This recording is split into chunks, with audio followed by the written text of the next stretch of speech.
Hi everyone, welcome to Firesoultarot. I hope you're all having a great day. Um, I've noticed lately that I've been tuning into a lot of really high vibrational energy in terms of union between people, getting to the point of union. This has happened through my future spouse reading as well as general love readings. And so I've understood that many of you are ready to come into union, and by ready I mean energetically ready. So I've also noticed that there is often, when I shuffle cards out, there are often messages for twin flames. So I think I'm channeling as well a lot of energy about twin flames union. So for whomever is tuning into this reading, I have a feeling that you will be coming into contact, if you are not already in contact, with your future spouse. So this reading is going to focus on the energy that is going to take place between the two of you at the time, either when you meet or if you already met this person. This could be a confirmation of the energy that you've already experienced with this person. So I'm going to be looking at, let's say, the beginning of the two of you meeting. Then I'm going to be looking at sort of let's say 6 months into the dating. Then let's say a little bit farther future. I don't want to give a specific timeline because everybody will be on different specific timelines. Of course, this is a collective reading. Therefore, I want to give a general overview about the energy that's going to be present at the beginning, sort of middle of the dating, and then in the longer run when the relationship is established. So I'm going to divide this reading in 3 parts, and then I'm going to be looking also at the energy that you carry, and the energy that you have been embodying, and therefore manifesting this person into your life. And I'll probably look at the vice versa as well, the energy that your person is carrying. What I want to highlight is really more specific details about the situations that you two will be involved in as you two relate to each other. So the circumstances, okay? So I'm gonna be trying to be as in-depth details, give you as in-depth details as I can in looking at the details of the circumstances, so that you'll be involved in when you two are relating to each other from the beginning into the deeper part of the relationship. Okay, so let's see how it goes. This is a pile 1, pile 2, pile 3. I'll see you at your pile. Hi, pile 1. Welcome to your reading. You picked the twin flame union. So this is I mean, when I shuffled the cards to select the 3 piles, it was random shuffling. So this card came out for you. So many of you that are picking this pile probably resonates with the twin flame journey, and the fact that it came out the union card, it's an indication of the vicinity of coming into union, the proximity of this moment of coming into union with your twin. So I'm going to now have a look at the specific details of how this story is going to develop between you two. So please, Spirit, connect me to the energy of whoever is watching pile 1, and I want to really get all the details that they need to know about the circumstances that are going to be involved during this union with their person. So let's start. Okay, so I'm going to give a good shuffling to this deck, and then I just saw the Magician as I was shuffling, and this is really telling me that this has been a manifestation process that you have possibly actively embarked on, but I'll check more cards to see that a little bit later after I see the circumstantial part of the reading. So please indicate me the beginning, the, let's say, few months into the relation, let's say into the dating, and then when they will be in a proper relationship, an indication. Okay, so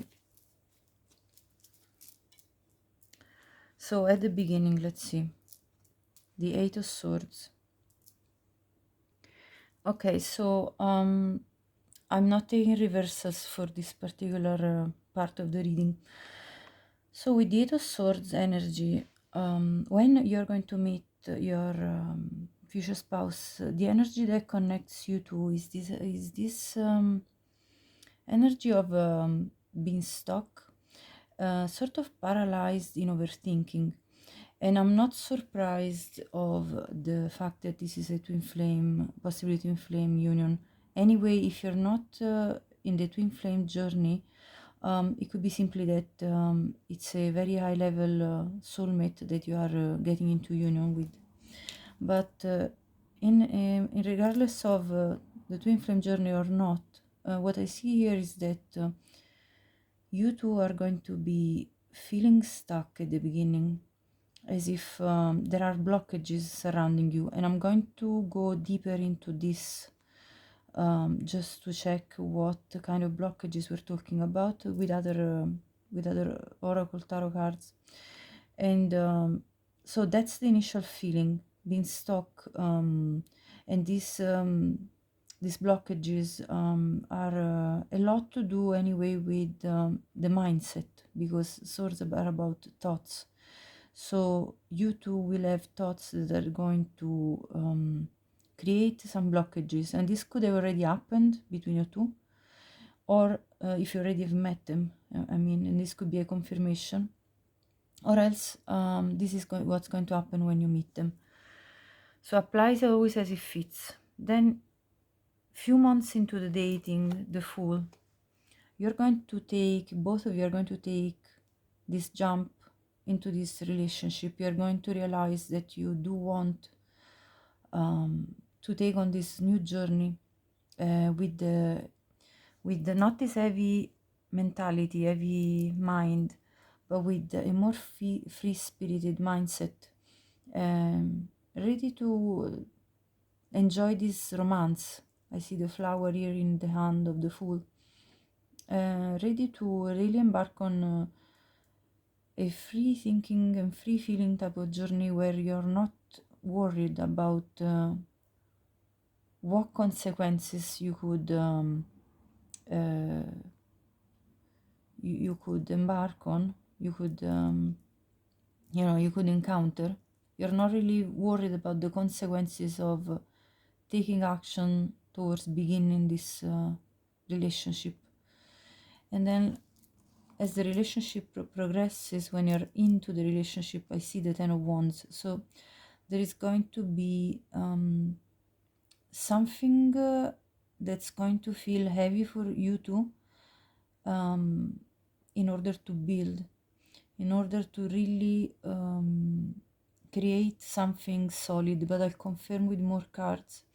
I'm feeling like, you see, there is a home, a house here at the back, and I feel like this is a person heavy at work, trying to build something solid, something that would stand the test of time. So I feel like you two, then when things get more serious, are going to be really busy trying to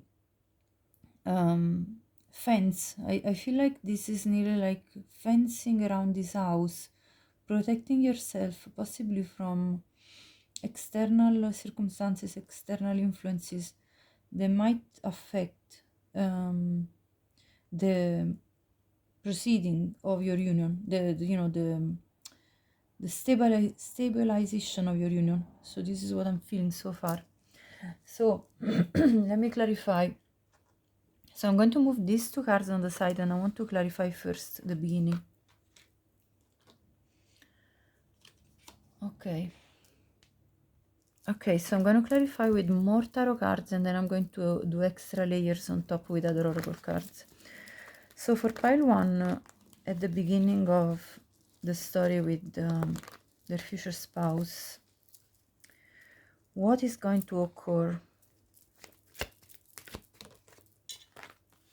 Let's see the path.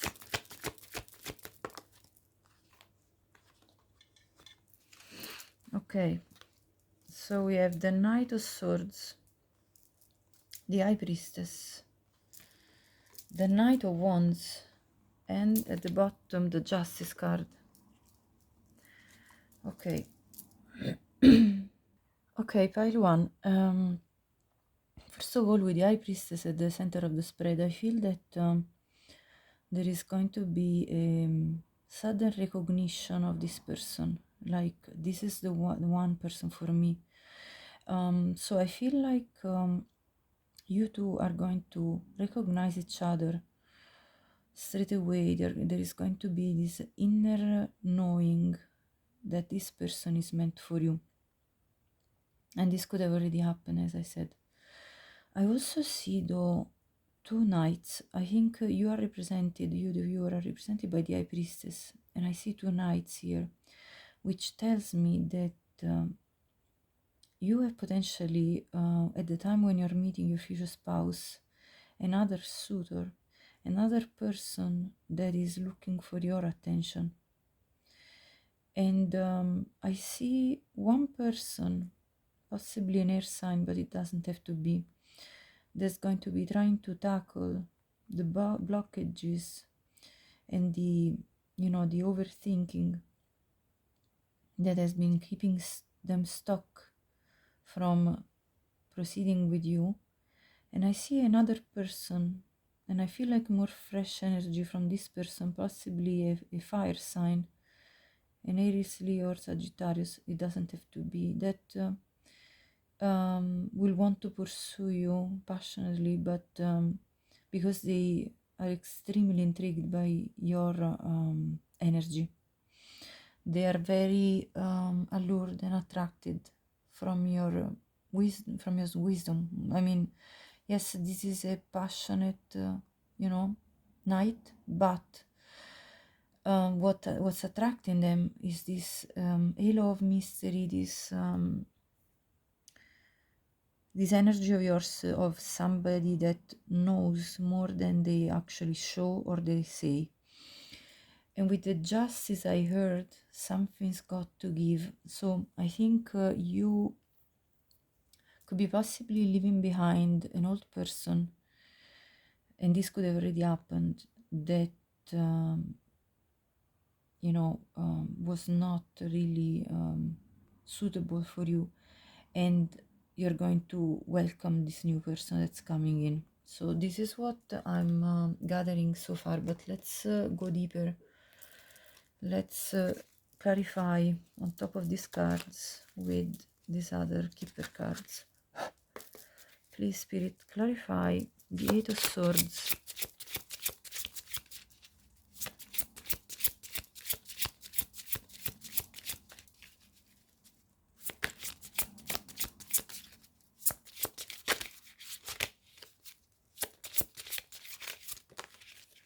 message. I'm going to clarify them all, and then I'll have a look at the entire spread. Clarify the Knight of Swords. Coffin. Yes, makes sense from what I said before. Clarify the High Priestess. Concern. Clarify the Knight of Wands.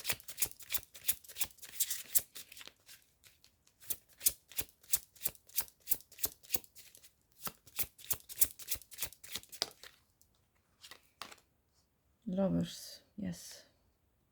Clarify the Justice. Hold on. These two are bouncing. I'm taking them both. Message of concern. Look at this. And false person. Okay. Yeah. At the bottom, unexpected income. Okay, I'm gonna put it right here.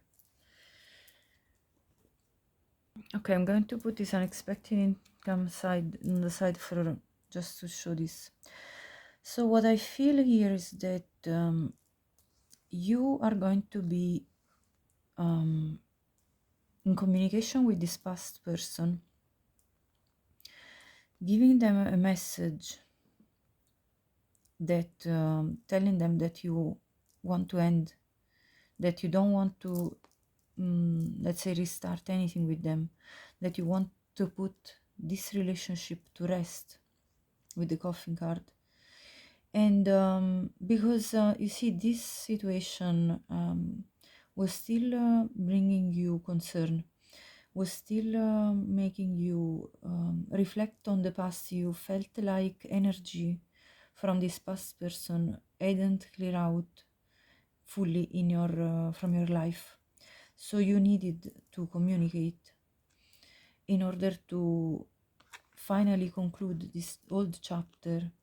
And so you decided to communicate to this person that you know, you basically you could have either communicated through text and said, or met up in person and conveyed this message of you know, I've been very stressed about what occurred between us, and I have decided to not continue or not restart this connection with you. In synthesis, that's basically what's going to happen. And as you do this work, this Knight of Wands will approach with this other person that is charging towards you, having this energy of the Lovers. Now, I see this other story on this side of this person, regarding this person, because this person on their side, having the Lovers card, this tells me that they also are closing a chapter in their own life. And with the Justice card, this could have been even a marriage, if not a long-term relationship. Anyway, something of karmic nature, a relationship of karmic nature with a false person that they found out through this message of concern. They found out to be lying to them, cheating on them, betraying them. So your person on their side, your future spouse, they're also clearing out this from their own life. Now, with the unexpected income, I see abundance pouring in, possibly for both of you. Certainly for you, because you're viewing this reading, I see this as a message of some abundance coming into your hands in ways that you didn't expect. And this could be obviously many ways, so you apply it as it fits for your own situation. So let's now go to the other part with what's going to happen in the middle when you two jump into this relationship and decide to take the leap and decide to really enjoy and feel free-spirited about this new beginning for you too. And I feel like already that with the full energy, you two are very enthusiastic about each other. You two really want to explore this with a light mind. You want to be playful. You want to get to know each other as if you were, you know, teenagers, or you know, or two children just getting to know each other. You know, when the children start making new friends when they are in the preschool, and there is this kind of lovely fresh energy where everybody's so excited to get to know the new classmates or the new people that they're meeting. So that's the kind of energy that's coming out as you two then sort of overcome those initial obstacles that we saw with the Eight of Swords, and due to obviously you clearing out your past as well as your person clearing out the energy from their past, for what I have seen here. So let's see now what's going to happen in the middle, let's say, of your dating What energies? Okay, the King of Cups comes out. Beautiful. What kind of energies? The Queen of Cups. My gosh. Yes. Yes, this is exactly you two sharing the love for each other, having loving eyes for each other, and really getting deep into your feelings, not being any more afraid to show these feelings to each other, and forming more and more of like a stable couple and relationship where you two are bonding on a very deep level. And this is absolutely beautiful, pile one. Let me see one more energy, and then I check the bottom of the deck. Yeah, you both are going to be fighting for each other, to be in each other's presence, putting in the effort in order to defend this beautiful relationship that's blossoming from external forces that could try to interfere. And Knight of Wands comes out again. I see a lot of action being taken between you two in order to really move forward with deepening your bond. So you can expect your future spouse to I also see the Knight of Wands is possibly having to travel back and forth in order to meet. So that gave me an idea of traveling to meet each other. So putting in this kind of effort in order to really get to know each other. And I see, looking at me, the Five of Wands, these are the external forces, and look at who comes out, the Queen of Wands, that are trying to interfere with this union. And this Queen of Wands in the reading is the ex-partner of the King of Cups. So I see this as one of the forces of, let's say, sort of drama that could make you feel like you're fighting for your connection to really bloom. So this is that false person that came up in the previous spread. Let me clarify with this deck again. Please, Spirit, give me the most important details for pile one in regards to this dating stage. Clarify the Fool.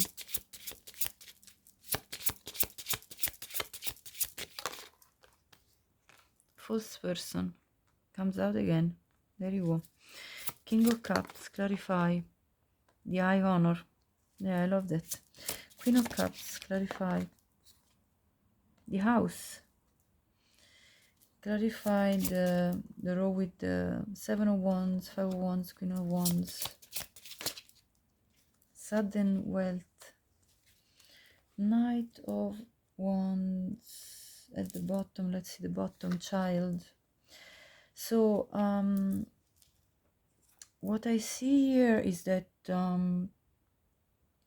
first of all, your future spouse is a person of high honor. They have high values. This person has an integrity, about them. So you can expect them to be faithful to you during the dating stage. This is also could be potentially also a person that's sort of has got some level of fame in their community. They might have achieved high honors in something that they're an expert at in their job, in their career. They see you, they look at you as their wife already during the dating stage, because I see the House clarifying the Queen of Cups. So you represent home for them. You represent this feeling of welcoming. I'm welcomed by this person. I'm feeling warm, cozy, the comfort of the home. So you are the home for their heart, because I see the King of Cups. And this false person is already watching as you two begin your love life together, dating.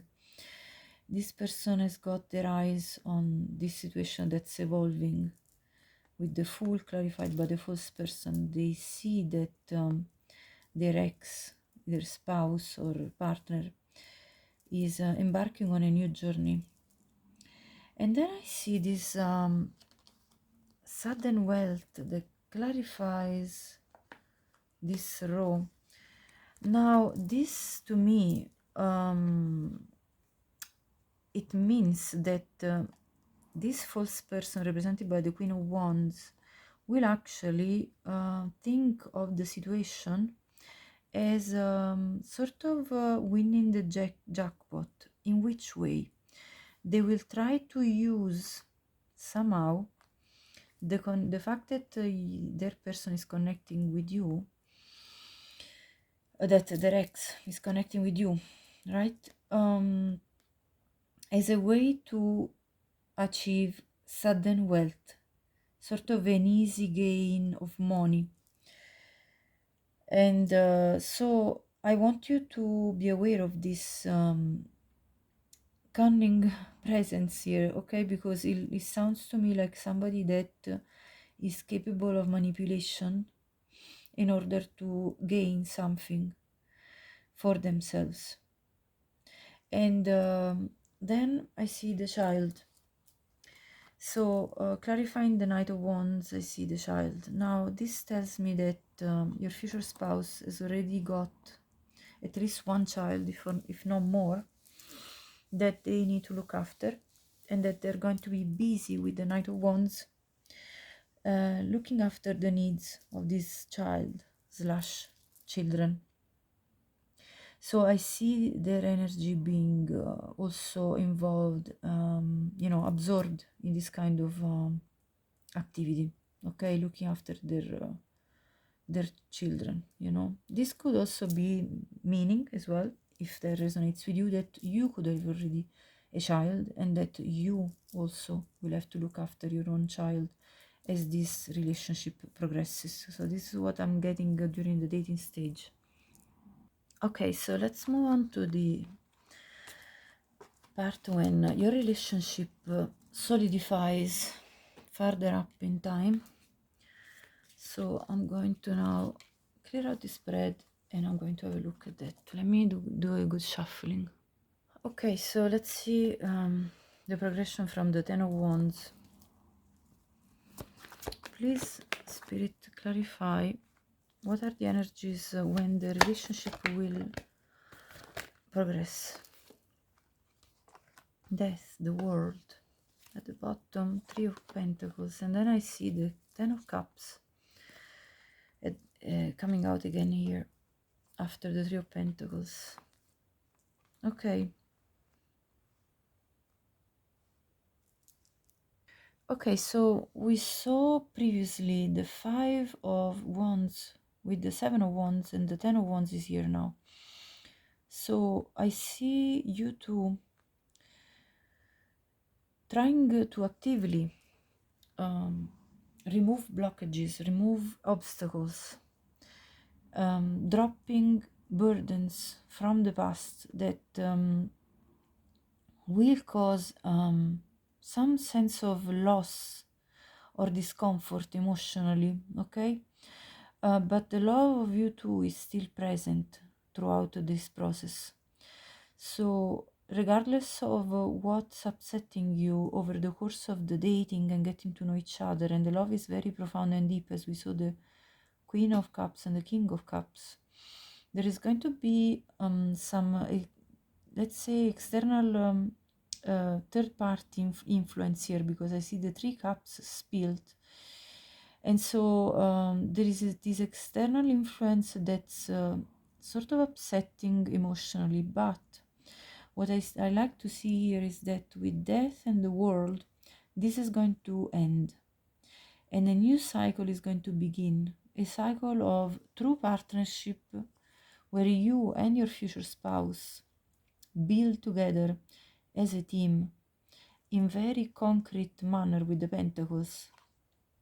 And so you basically create this stable foundation for you too, for the emotional fulfillment, by making plans, because you two feel this soulmate bond, and by continuously communicating with each other, regardless of the blockages that are going to make you feel like you don't know where to move, because you're gathering the strength to move forward. Okay? And to remove anything that doesn't belong to this relationship, the old, the past, the things that weren't anymore working for either of you, the relationships of the past that needed to be left behind in order to work with consistency towards this happy new beginning. So what I'm going to now do, actually, sorry, before I pulled a lot of clarifiers, but before I pull away all this, I want to clarify with again the oracle cards here, in order to get extra details about this. So please clarify the Ten of Wands,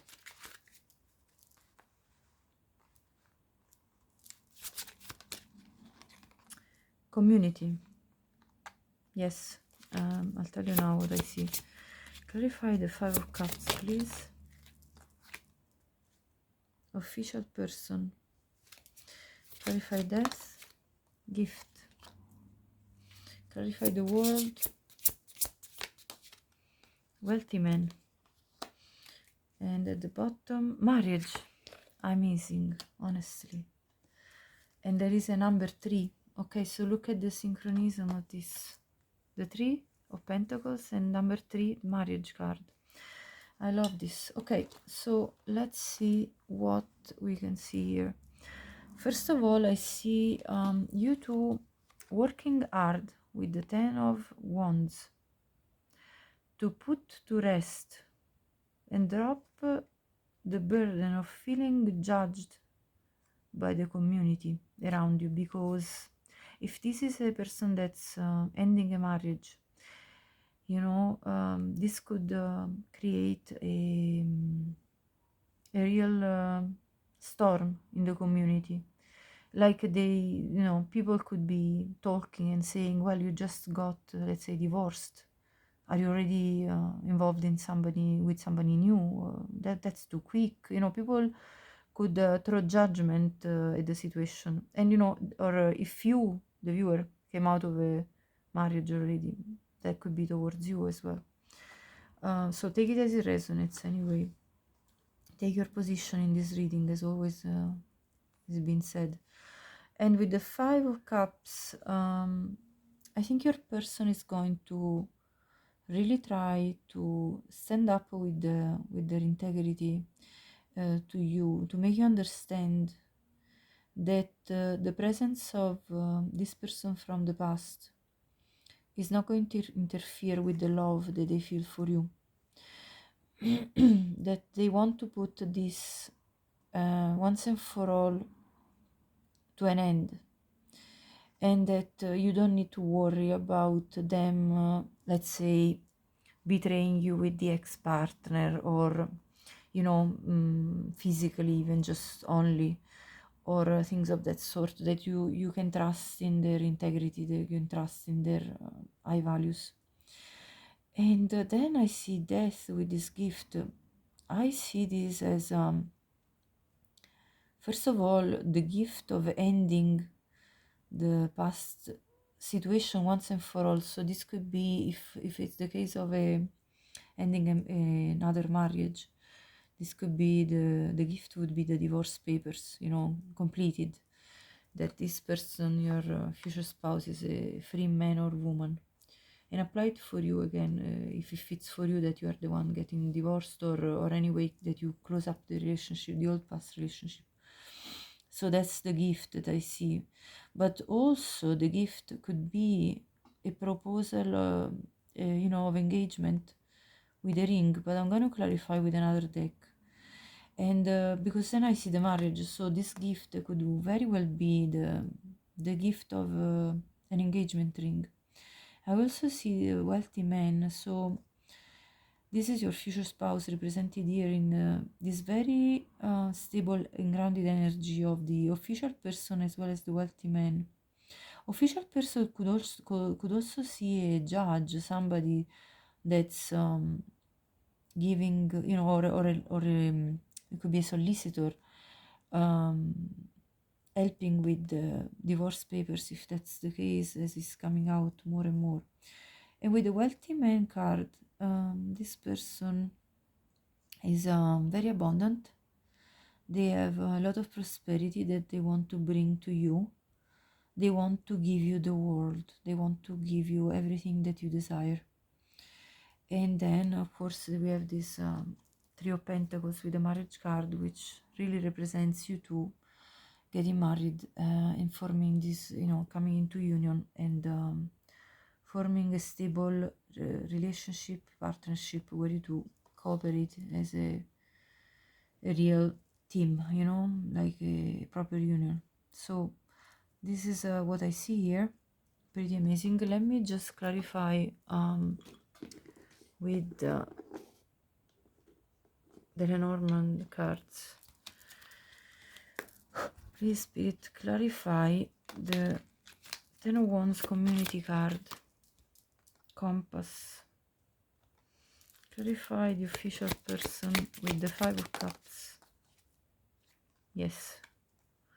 The Cage with the key. Clarify death with the gift.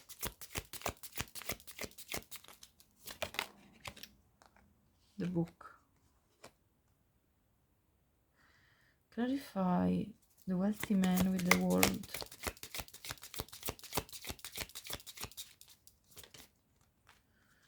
The rider.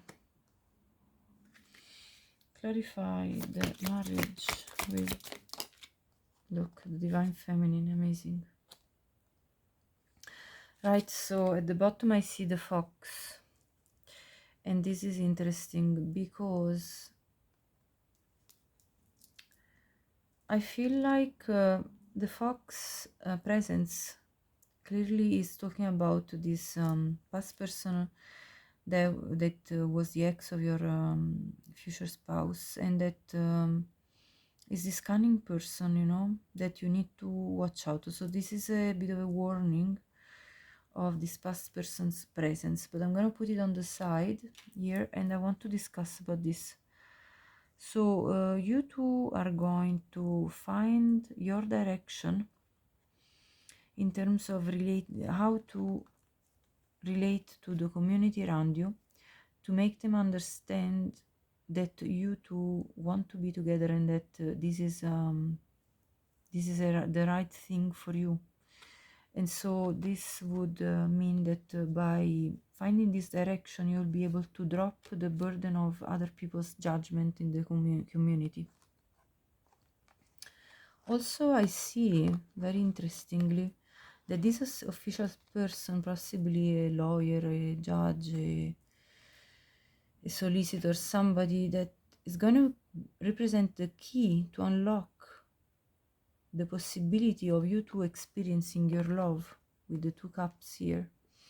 So this person is going to be crucial in your life of you two in order to create the chance for you two then to get married.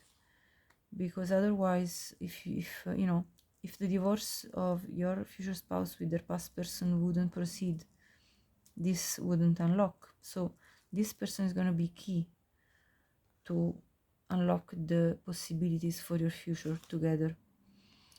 With the gift, the book, and the death, I see that the big transformation is going to occur when this person offers you the engagement ring, which will make you know, with the knowledge, you know, the book, will make you know clearly their intentions once and for all. It will clarify, and make you understand fully what are their intentions. And then with the rider, this will lead to a new beginning. This knowledge, this opening up of your future spouse to you will make you to embark on a new beginning, closing up the old chapter of the life of you two as you knew it, and opening a new chapter where this wealthy man will offer you marriage. And of course, if you're a man watching, you can reverse the positions, you know, the situation.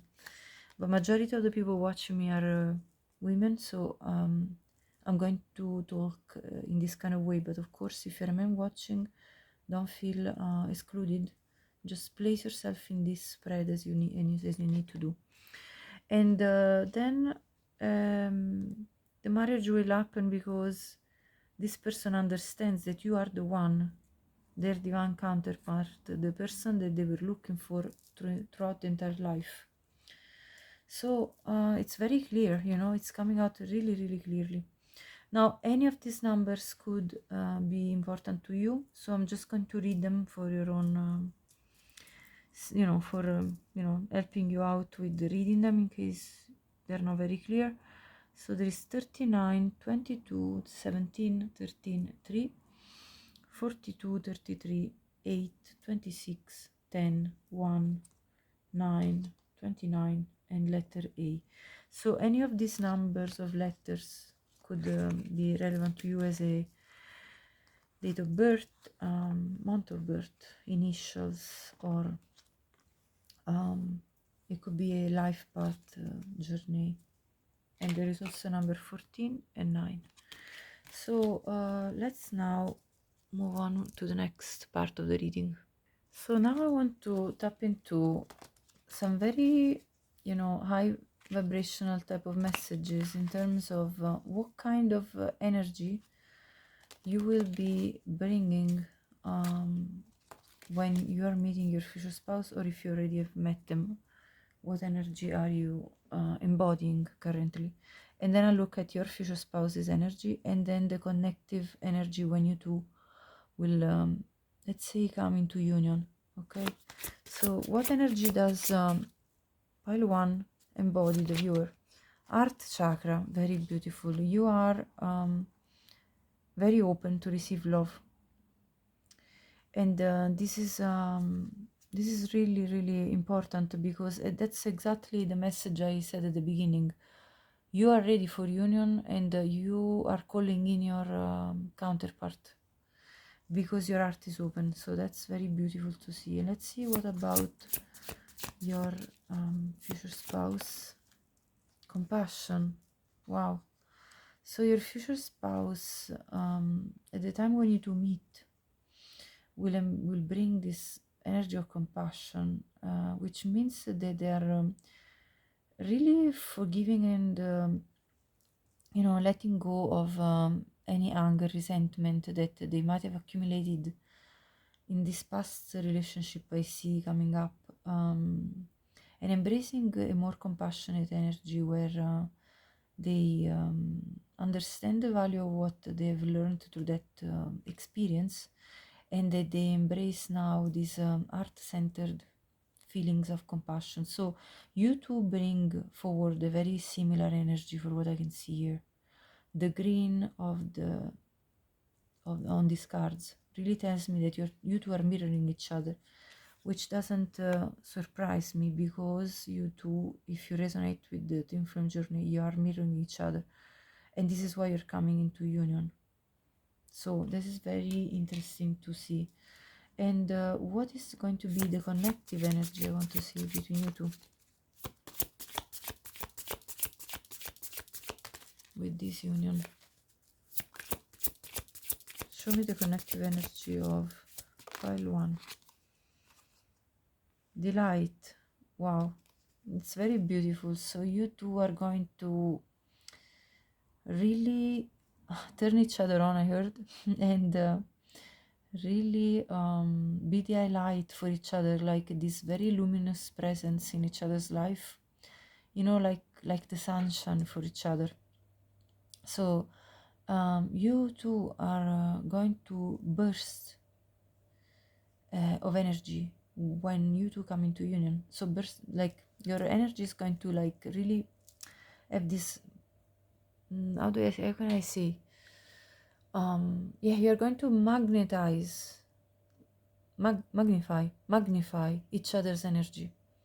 like make it bigger. And that's definitely, I would say, if you resonate with the twin flame journey, that's definitely the case with twin flames, because when the twin flames are aligned with each other energetically and come into proper union, there is this, it's like basically like an expansion of the energy. You two are going to empower each other, and so that's a very beautiful confirmation if you are on the twin flame journey.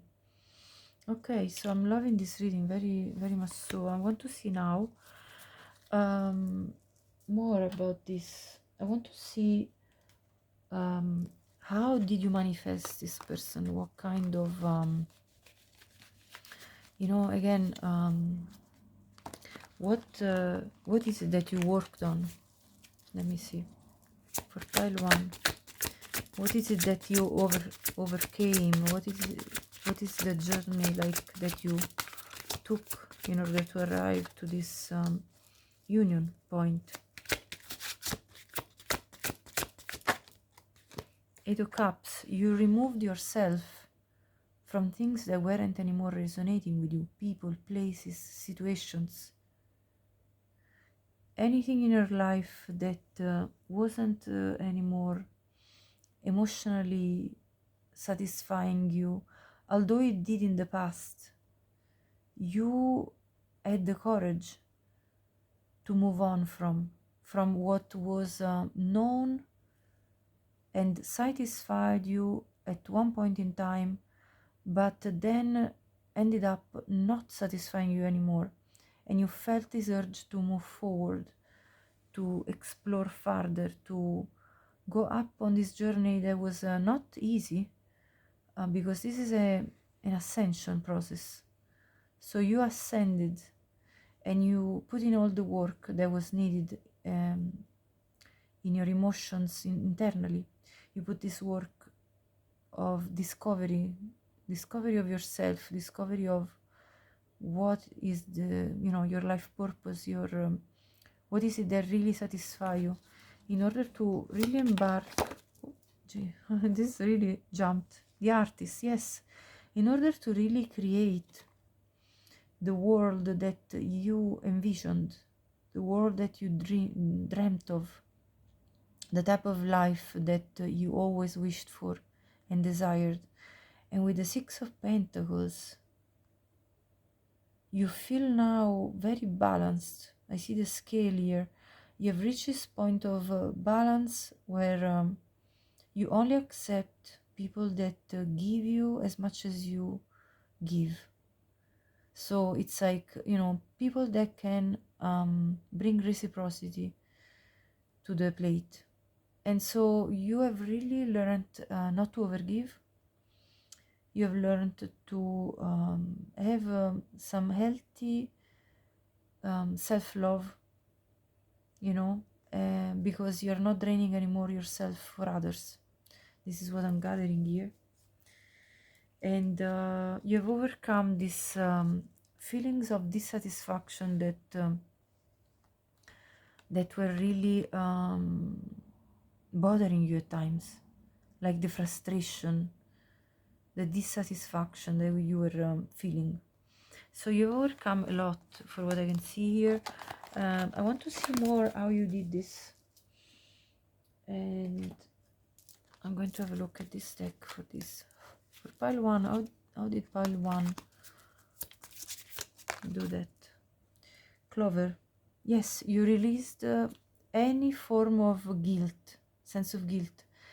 You know, when at times I feel like at times you might have felt previously, you know, during your life, feeling guilty for desiring something for yourself, or maybe feeling guilty for maybe somebody in your life who could have been a parent at times might have made you feel guilty because you were asking the best for yourself, or you wanted more, or that you wanted more, and they might have told you, well, why do you have to always look for more? Well, can't you just be happy with whatever is you know, here and now. And but that was not it was not like the sense of gratitude for what you have now. It was more like sort of a guilt trip that people were putting you on for really wanting to love upon yourself. And you have released this type of guilt, and this has really made you um, has really made you ignite your own flame of passion for what you want to achieve in your life, passion for what you because you see, guilt is something that blocks the sacral chakra, and therefore this sense of guilt that you experienced in your past would have blocked your creativity, your expansion in life at times. And the moment you realized that you didn't need to justify yourself to others, that's the moment you freed yourself from this guilt, and you just expressed yourself freely. You see these flames that are really bursting, and you know, flames, once they take on, they just erupt and progress. So it's like you really came out of your shell and open up to the millions of possibilities that you actually did have for you. Okay, so that's how you manifested this union, how you came to manifesting this union. And let's see more about the energy that you are embracing, you know, right now, that the kind of energy too are coming. Your life is a canvas. You see how this is resonating with the artist. You literally are manifesting through your visions, and artist manifestation, creative accountability. Yes, you are creating this beautiful world for yourself because you have released the guilt, because you're free to explore. You have released people, places, and things that didn't anymore resonate with you. So you have really progressed in life, and deep cellular healing. So there is physical and emotional healing taking place currently in you. And you might be feeling better overall.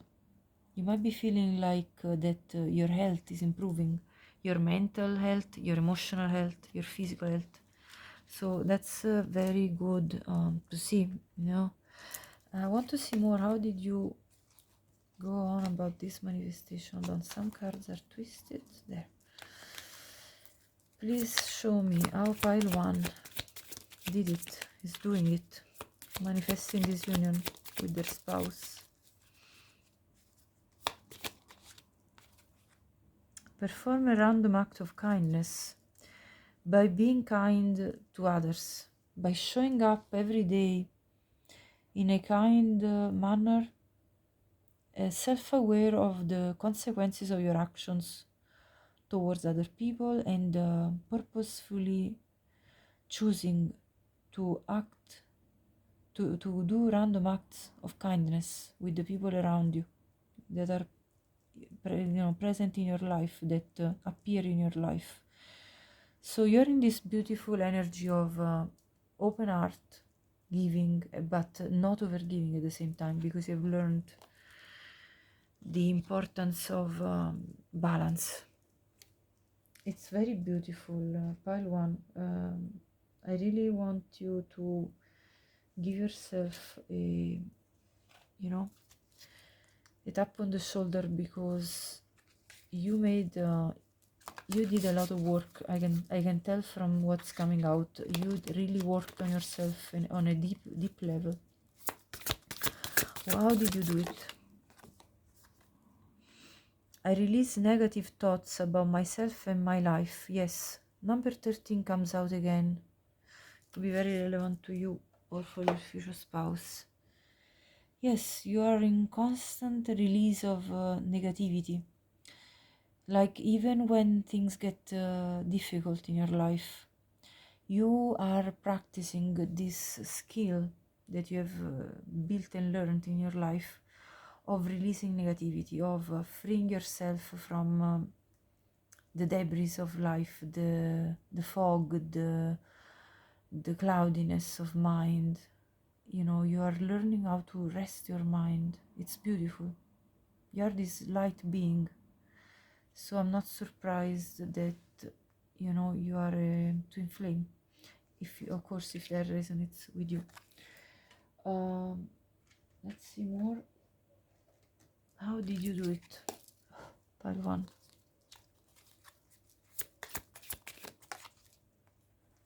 Justice, yeah.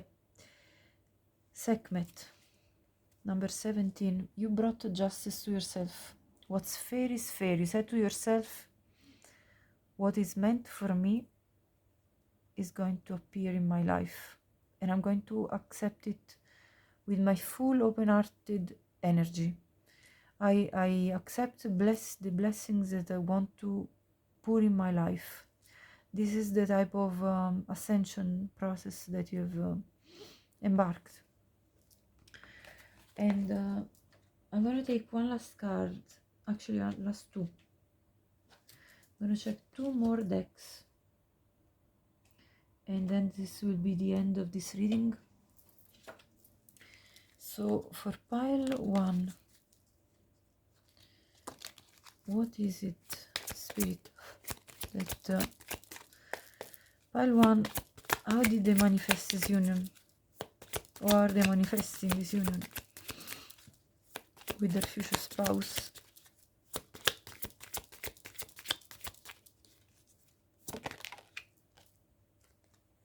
With patience. You have learned about divine timing, the importance of going with the flow of life and making the most of it as you express your wishes to the universe. You express your wishes and you let them out into the open. You make your prayers, and then you let go of the control of the situations. You're just applying this very balanced energy, as I said before. And so with this you're conquering, you know, the law of the universe. Like you're basically you know, possibly even without realizing, you're embracing the laws of the universe, the universal flow of balance, justice that you know, permeate in our lives. So number 23 could be relevant for you. Let me see. And you know, if you're not there yet, this is the path you're taking. If you feel like this is not you right now, this is the direction that you're on. So just keep doing the inner work. And let's see, how did you do it? Effortlessness, by taking it easy, by again giving yourself peace of mind, by, as I said before, releasing the control of the situation and letting go of the feelings of trying to manipulate reality. You're doing it energetically. You don't need to do anything. Things are just effortlessly coming to you, because you know that what's meant for you is you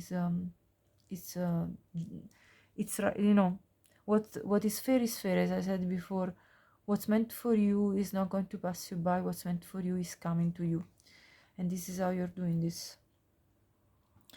So the mantra here is, I face the world with determination, seizing the opportunities as they come and transforming them with elan and enthusiasm. Yes, because you are not anymore stressing about the future or looking back at the past. You're now living in the present, facing the world with determination. So no matter what comes, you are very determined in your actions, in your visions, and you're seizing opportunities when they come. So when the universe shows up and gives you an opportunity, you embrace it, and then you, as a magician, transform these opportunities into further expansion with enthusiasm. So you have this joyful way of going about life, which I really, really love. So pile 1, this was your reading. Number 6 could be relevant for you. I hope you really like this, and if you did, please like the video. And if it resonated with you and you haven't subscribed yet, please subscribe the channel just to support my work. I appreciate any of you leaving me a comment. I love to hear your stories, and also share this with anyone you think could also resonate and benefit from watching this. Thank you so much and have a great day. Hi Peltu, welcome to your reading. If you picked this love language gift giving card, so with this card, the first thing is that you two, you and your future spouse, are going to exchange gifts, tokens of reciprocity, so reciprocally, that will hold cherished memories. So exchanging gifts is going to be one of those moments for you where it's clear to each other that you two want to build loving memories together. And so it's a moment of creating loving memories. So it's not just about the materiality of the gift, it's also about cherishing that moment when you exchange something in order to cherish the moment that you two are living together. So it's a beautiful act that is going to, beautiful languages that's going to take place between you two, love language. And also I have this feeling that there is this feeling of meeting around Christmas time, anyway. This could be only for some of you, not all of you, but I have to mention it when things just come to me like that. So now I'm going to have a look at the beginning of the story between you two, the sort of part when you two are dating, and then when you will solidify your relationship. So this is the kind of spread I'm going to do, and then I'm going to clarify each of the singular parts that I see. So for pile 2, what is the best energy that can describe the beginning when you two are going to meet? 4 of Cups. And then the energy that best describes the dating part, King of Pentacles. And the energy that best describes, hold on, this is all popping, wait a minute. The energy that best describes when you two will solidify your relationship. Wow, Justice. Doesn't surprise me. So I'll give you the overview and then we'll clarify with more tarot cards and more oracle cards. So at the beginning of your relationship, you two are both feeling very dissatisfied with what you're experiencing in your love life.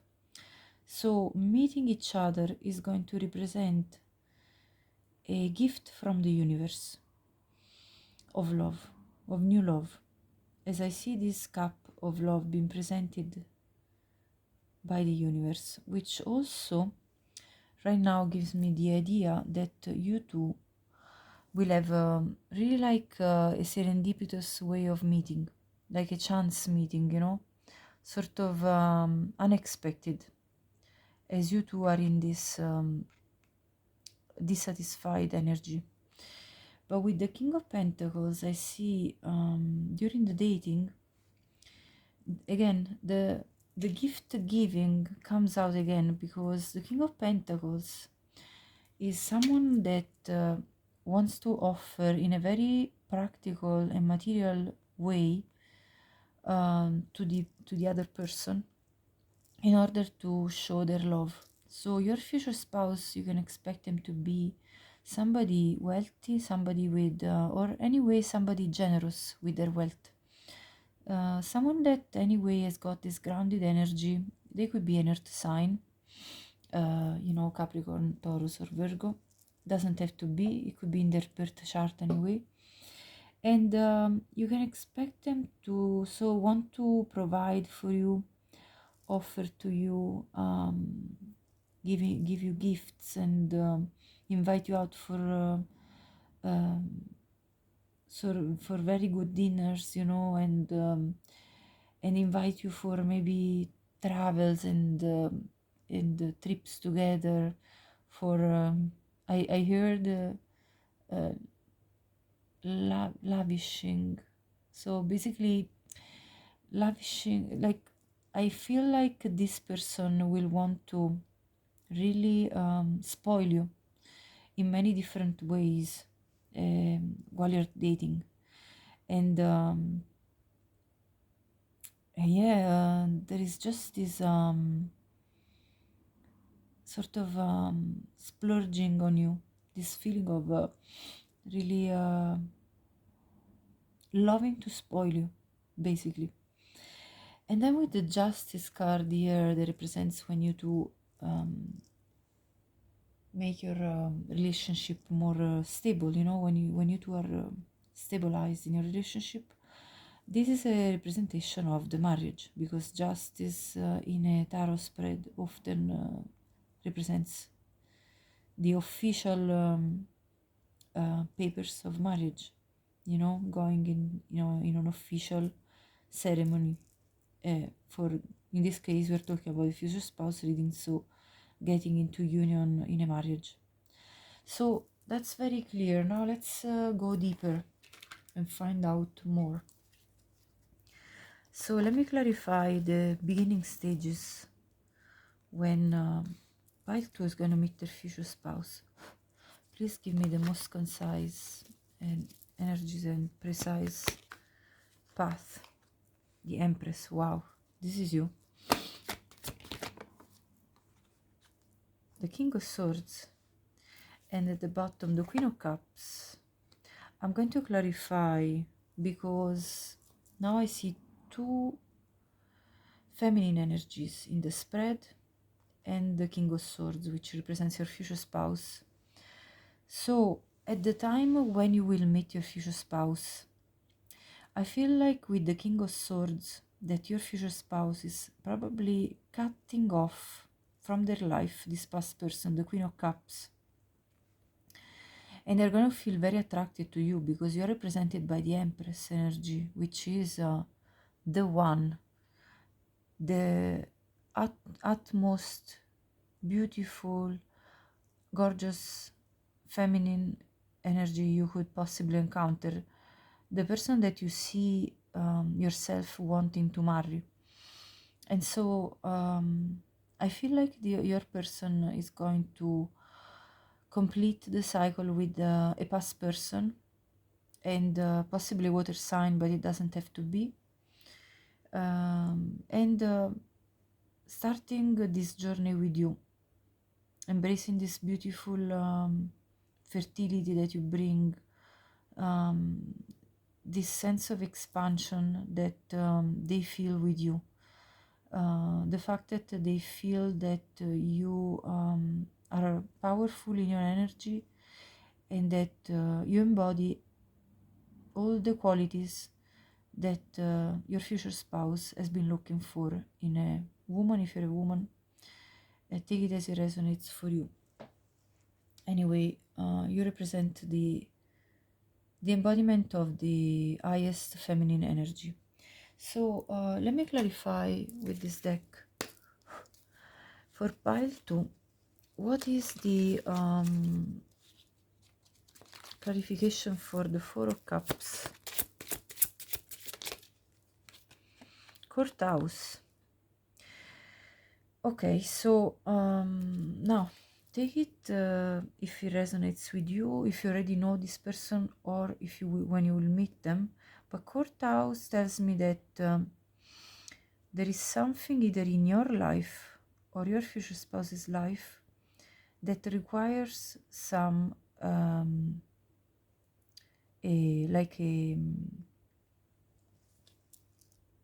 a court hearing. So something legal, legally that you or your future spouse has to face. But we'll clarify now. Clarify the Empress, the mature woman. There you go. Yes, this is basically the same energy that I just talked about. You represent this very mature woman, regardless of your age. You embody an energy of maturity, wife material, like somebody that it's ready for union. As I said, this reading that I'm doing today, it's all about people that are actually ready for union, and I can tell from the energy that are coming out. Even pile 1 was also another very clear depiction of energy that is ready for this union and is manifesting this union. So when you embody the energy of the Empress and of this mature woman, you're calling in your counterpart. There is no doubt. And because I see this coming out, it's a confirmation that you that you're watching are ready for this and are calling and manifesting your spouse. So clarify the King of Swords. Hold on, this is flipping, change, and I see coffin. Okay, I'm gonna take them all because it seems like it needs to. Coffin and family room. So there is definitely something in the life when you two meet, something in your future spouse's life that is changing, that they are bringing to an end, and that it may involve the ending of an old cycle with another, with the family possibly that they already had created. So this could have been a marriage that is breaking down, or else, if that's not the case, it could also be that someone passed away in their family. So there could be an actual death of somebody that's dear to your future spouse at the time when you two meet, and that is bringing major changes in their life in a way or another. Okay, now let's clarify this Queen of Cups, because we need to understand. Clarify the Queen of Cups.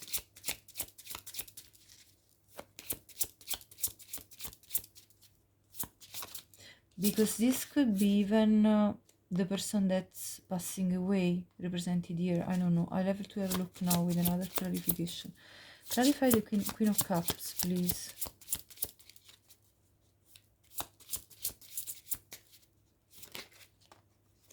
Thoughts. At the bottom, house. Okay. I need another clarifier with the tarot for the Queen of Cups, because I really need to understand what your future spouse in their thoughts about something regarding a family situation that involves a feminine energy. So let's see. Clarify the Queen of Cups here. Hold on. I see the 9 of Wands, but I want to get a few more cards. Clarify the Queen of Cups, please. What is this? The Hermit.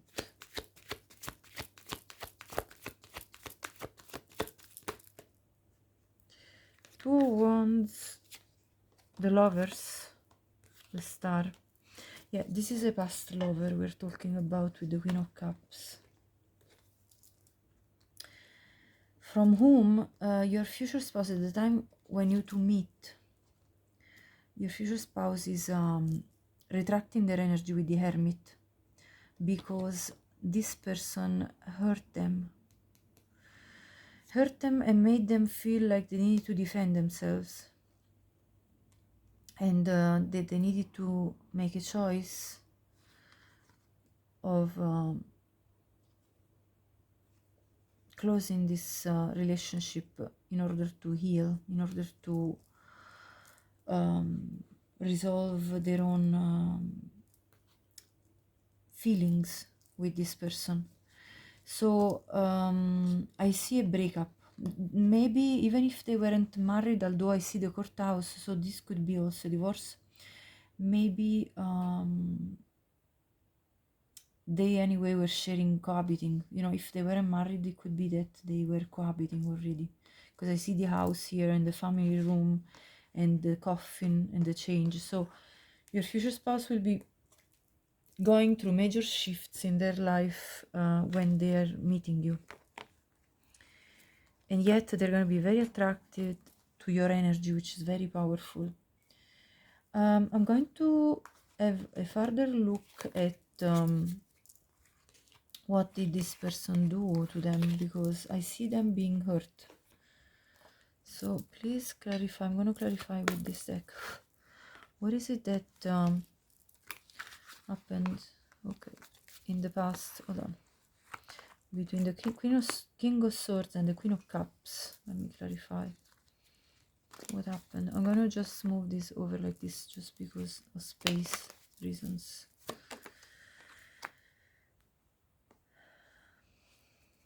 Okay, let me see more. Cupid's arrow, mirroring each other.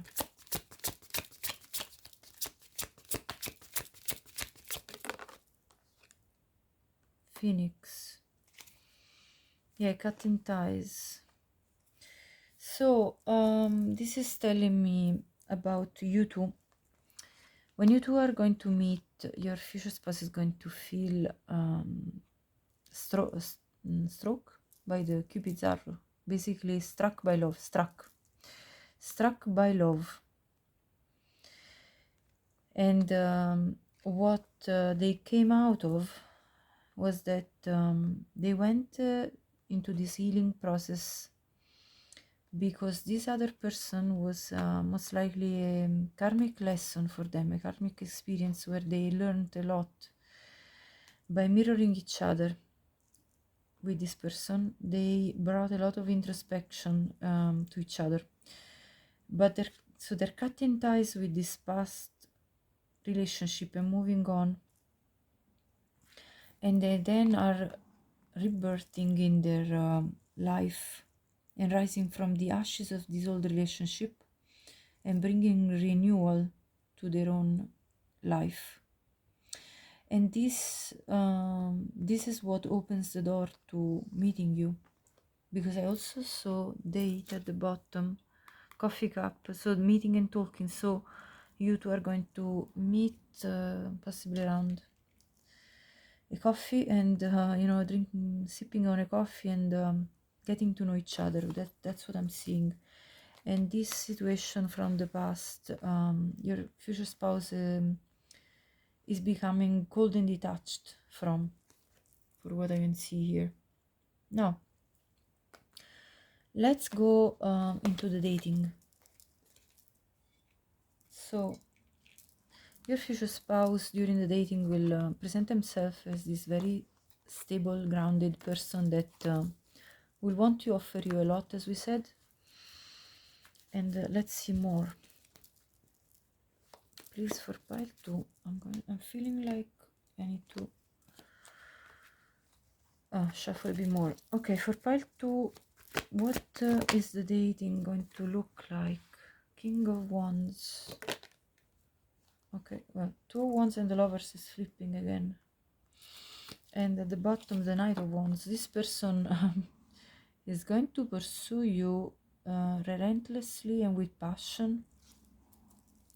They're definitely going to be very physically attracted to you.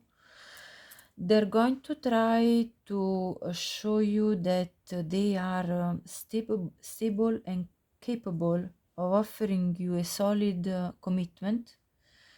And yet they are going to be driven by a lot of passion, because I see the Lovers, the Knight of Wands, and the King of Wands, and the Two of Wands as well. So this person is going to make a choice in love once and for all to move on from the past and to move forward with you, because they only have eyes on you. I see the King of Wands, really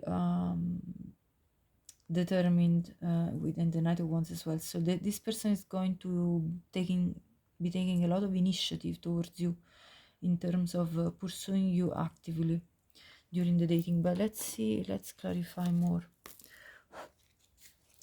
Okay, what is this dating for pile 2 going to be looking like? Clarify the King of Pentacles, the Lovers.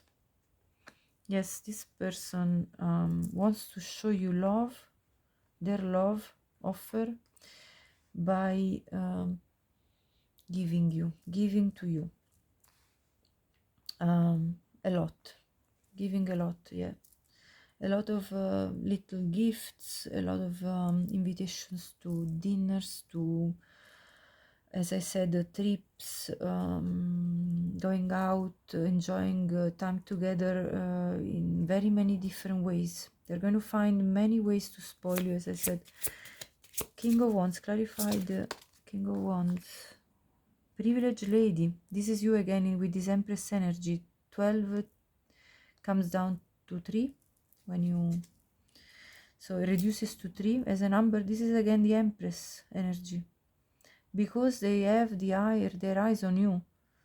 They see your value, they see how gorgeous and absolutely stunning you are.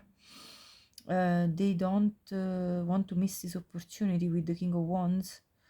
So as I said, they're going to be very persistent, very determined in pursuing you.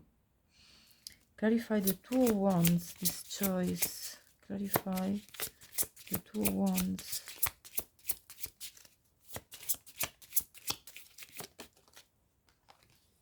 Main male. Yeah, this is a very strong masculine energy coming out with the King of Pentacles, King of Wands, main male. This person is coming in strong. Really, you know, this is the representation of the Emperor in this deck. So Emperor, Empress, you know what I mean? It's like, yeah, they're an alpha type of leader, type of figure. So this person is going to be very determined, as I said. Look at the determination in the eyes of this masculine figure.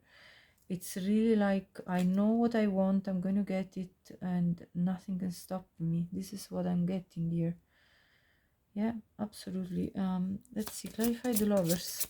Now we have the Lovers twice, as you can see. Number 6, 15 reduces to 6. So the Lovers twice. You have a soul bond with this person. You have this is your counterpart. You have a soul bond that goes along, I heard decades, but like I think more. I think probably 10 lifetimes, because I heard decade, so probably 10 lifetimes together you spent. Clarify the Lovers. Toil and labor. This person is going to be willing to do any work that's required in order to impress you. Like, they're going to really put in a consistent effort with this toil and labor in order to show you that you're the one for them. Knight of Wands. Thoughts. They're going to be very, very much, you know, thinking about you often, constantly. Like, they're going to be sort of passionately obsessing about you. They're going to be thinking about your beauty, and, you know, they're just stunned by their love for you. They, I heard like they are falling blindly in love with you. Like, they're blinded. You see the way the Knight of Wands, it's like this energy of, I can't anymore think rationally, because this passion is so strong that I just can't resist it. I just need to go. I have to get on this horse and go and get this going. It's like, it's sort of untamable. like their passion is just bursting out of themselves. They can't contain themselves. You know, they're just going to charge forward, but they're going to be thinking as well not to look too you know, and they don't want to look too aggressive as well, you know what I mean? So they're kind of going to also think how they can sort of contain this enormous amount of passion that they feel for you. I can see this very, very clearly. Let me go now to the other part of the when you two are going to solidify your union. I can already see there is this Justice card, which represents the marriage bond. Let me see. For pile 2,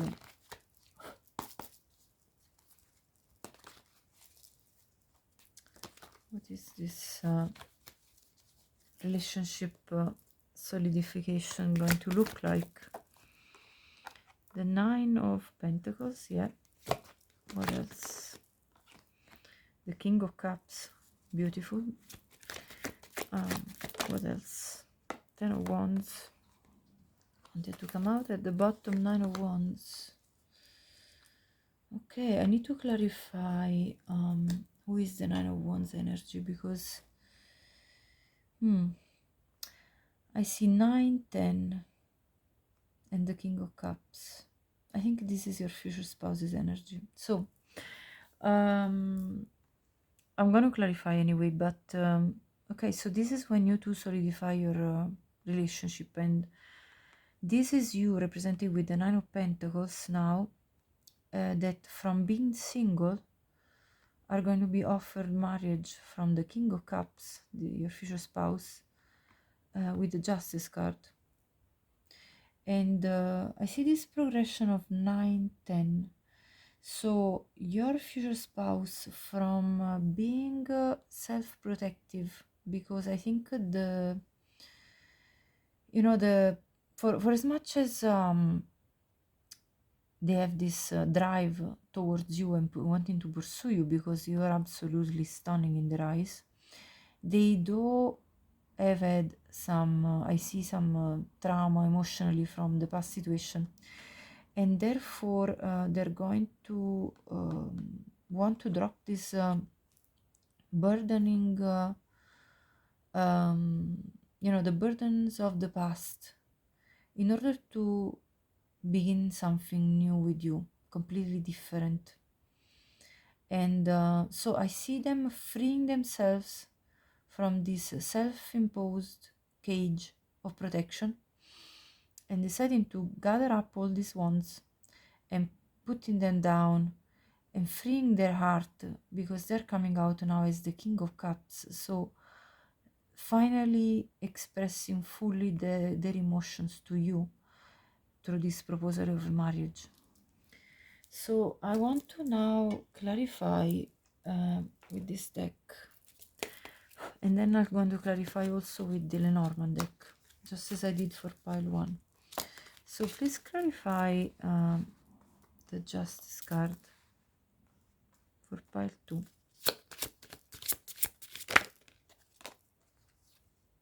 The House, yes. This is definitely a marriage proposal, followed by building a house, investing in a house, buying a house together. Clarify the 9 of Pentacles, please. The main male, yes, and the privileged lady. Look, they come together now. That's you two getting married, forming a couple, and you not being single anymore.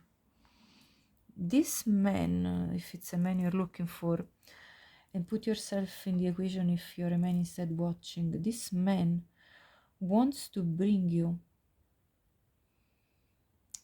all their wealth.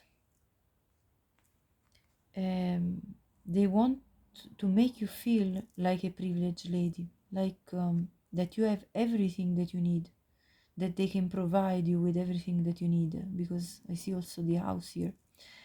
So this man really wants to show up with their love by giving. And we saw that already. That's their love language. This is how they show their love. So you know, you need to be ready to accept their willingness to give. Clarify the King of Cups. Lovers. This person is going to, lovers is coming out again. This person is going to be absolutely in love with you, with their full heart, in a deep way, and in a way that they probably never felt for anybody else. They have met their one, and that there is no doubt about it, and you can expect them to be so enwrapped in this energy of yours that they will never want to leave you. Never, ever. That's what I'm seeing from this King of Cups lovers clarification. Clarify the Ten of Wands. What is this? For pile 2. Courtship. Oh, okay. This is you know, them freeing themselves from, you know, the burden of let's say courting you and not yet having your response. Because I see this lady in this picture, she looks nearly like she's not looking at him, she's kind of hesitating, and this is an heavy burden for your future spouse when they are still uncertain that you're going to accept their offer.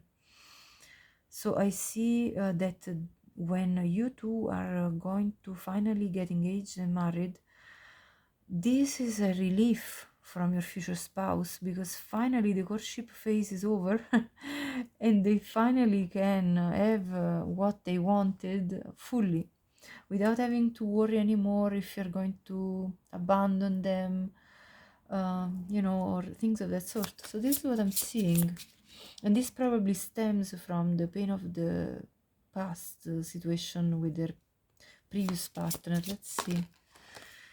Court house, yes, this definitely stems from this either divorce that they went through, or from this separation, this maybe if they were cohabiting, there was some form of dividing the, let's say if they had bought a house but they weren't married even, they still had to go through some court hearings in order to resolve these issues, this matter, very practical matter. Okay, so let me clarify now with further with this Lenormand, and then I'm going to go into how did you two are going to show up for each other as energy when your two are coming into union. Okay, clarify the house, please. The Rider, yeah. Offering this marriage and buying a house together is going to be the beginning of a new adventure for you two, a new life together, a new chapter for you two together. Let's see, clarify. Wow, look at this. This is the proposal, bringing you out of the engagement proposal, bringing you out of the single life, away from that, and offering you this engagement. This man is going to offer you this engagement ring and wanting to make you their spouse. Beautiful. Clarify the King of Cups. Clarify the King of Cups. The Snake. Okay. I need another card. Oh, sorry. The Choice card. Look at this. And the Child fell down as well. Okay, this person might already have a child with the previous possible either marriage or long-term relationship, but they're making a choice to release themselves from this person that potentially betrayed them with the snake, the other person that we talked about, the Queen of Cups that we saw in the spread previously. So yes, with the Lovers, they're making a choice to come towards you and leave behind this past relationship with, and they might have had a child with this person. Okay, right. And let's see now. Clarify the Ten of Wands and the Courtship card. Wow, look at this. How amazing is this? This is the soulmate card here. Yes, coming into union, ending the courtship part, and finally getting with your soulmate, getting with your counterpart, your divine counterpart. This is absolutely stunning. Okay, let me see now. Clarify the Nine of Wands with the courthouse. The lilies, yes, this will be resolved. This will be resolved, and leaving space for the union with their divine feminine, which is you. Now, of course, if you're a man watching, flip everything in reverse, the reading in reverse. So, here we go. The resolution of this court hearing is going to free your future spouse from having to defend themselves from this past person, the snake. And there is going to be peace at that point in time, leaving space for coming into union with you, reaping the rewards and the abundance that's coming for the two of you through the marriage. This is the tower represents a formal place, you know, where you sign, for example, for a marriage. So this is you two signing your marriage contract. Okay, so marital contract, right? So this was absolutely beautiful, part two. Let's go now into the energy that you and your future spouse are going to bring when you two come into union. So I'll have a look at the energy that you bring, and then I'm going to have a look at the energy that your future spouses brings, and the union and the energy that you two share as well. Let me have a look at that. So what is the energy that pile 2 is bringing when they're coming into union with their future spouse? Well, 2 cards came out. The energy of change. So yes, this you are embodying this energy where you seek change in your life and you're ready for change. You're ready for this new chapter. Number 12 reduces again to 3, so the Empress energy comes out again. And empowerment, absolutely. Yes, the Empress energy. And I feel like you've reached this level of empowerment within yourself, which basically has supported your ability to show up fully and completely for yourself, first of all, and therefore opens up the door to uniting with others in the deep trust that we are all connected through the same source. So you have realized the presence of source energy within you, and you're therefore ready to come into union with your counterpart, which resonates with you fully, because you're part of the same source. You know, you're basically sharing the same type of energy, and that's why you're calling them in, and you're ready for this change. You're embracing the change in your life. You're not afraid of change. And let's see what your future spouse is bringing as energy when they're coming into union with you. Let me see. Okay, two counts as well.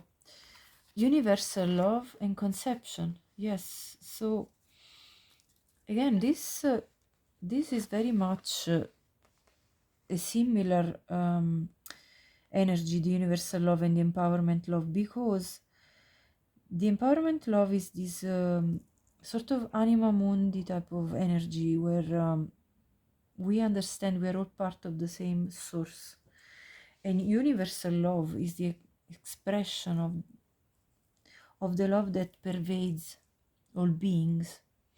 And so you two are very much aligned, for what I can see.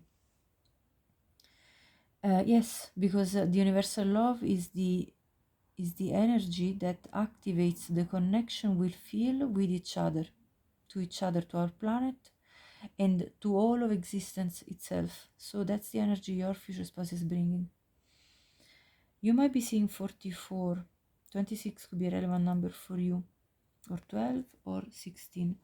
And with conception, your future spouse is ready to give birth to a new reality. And with you having the energy of change, you know, conception is a moment of transformation, because giving birth to a new reality creates a lot of shifts in our lives. So you two, I can see your energies mesh up really well with each other, really well. But let's see the energy that you two will share as you come into union. So the energy that really links you two together, that you both share. Synergy, oh my gosh, honestly. Like, if I wanted to make up what I just channeled a minute ago, I couldn't, because this is exactly the message I just channeled, which you two are in synergy with each other. So you are aligned, and that's why you're coming into union, because on an energetical level, your expression is aligning. It's amazing.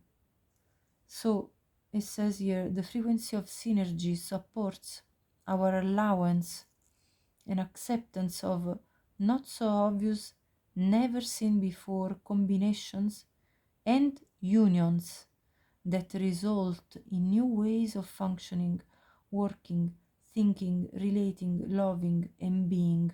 So you two have both reached a level of feeling, being, loving that is not so obvious. You both have done a lot of inner work, for what I can see here. And this synergy energy reminds us to embrace the unfamiliar.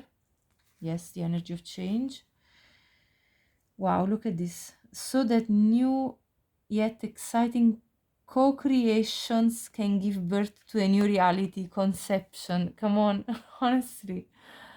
How could this energy not be more aligned? I don't know. Honestly, it's absolutely stunning to see this. So this is why you two are coming into union. You see, it's just working itself by itself. You understand what I'm saying? I think I'm making myself clear enough. I'm sure you understand what I'm saying here. Now, I'm going to be looking now at how did you manifest this, although we already have seen this, but what did you work on? How did you manifest this pile? Oh.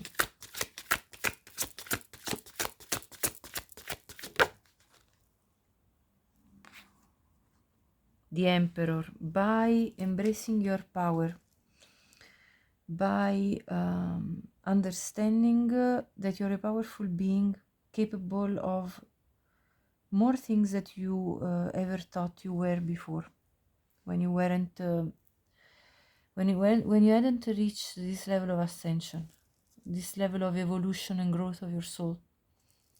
Let's see more. Pile 2. How did you do it? Actually, I want to clarify by getting other oracle cards, as I did for pile 1. So how did you do it? Pile 2.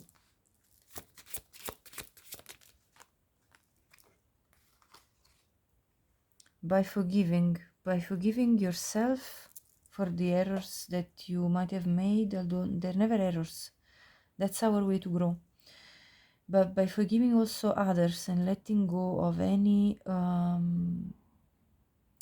any energy that could have made you feel stuck, you embraced forgiveness as a main energy, and therefore you released yourself from the past pain, past struggles, and you see the blooming plants, the healing of the waters, you know, when you take a salt bath, for example, and then from this healing you bloomed, you re-energized yourself, you raised up your energetic level, and that really made you feel more powerful. Because when we rise up from lower type of vibrational energies that are like feelings of fear, guilt, rage, anger, frustration, when we rise up from that, that's when we ascend.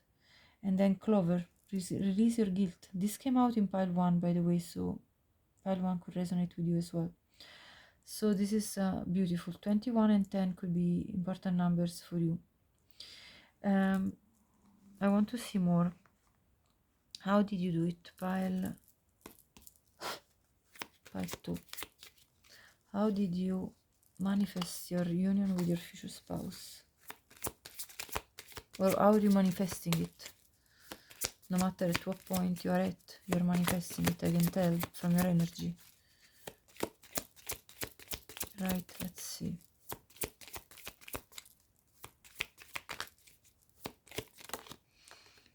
Wow, by releasing openly your sexuality, like by, you see, the when we have guilt, when we feel guilt for desiring what we want, we are blocking our sacral chakra, which is also the chakra of sexuality and of creativity. And so you have released any form of guilt in regards to your sexuality, the fact that you want to explore and express this side of you openly without having to fear people's judgment or anything like that. So if there was anything that was blocking you, making you feel guilty about exploring this side of you, you're now releasing yourself from this. That could have been due to family influence, the way you were brought up during your upbringing, and you are now freeing yourself. I see this empowerment and freedom in your, even in expression of your sexuality. Let me see more about how did you do it. For pile 2 spirit, what how is pile 2 manifesting their spouse? I focus my thoughts on abundance and gratitude.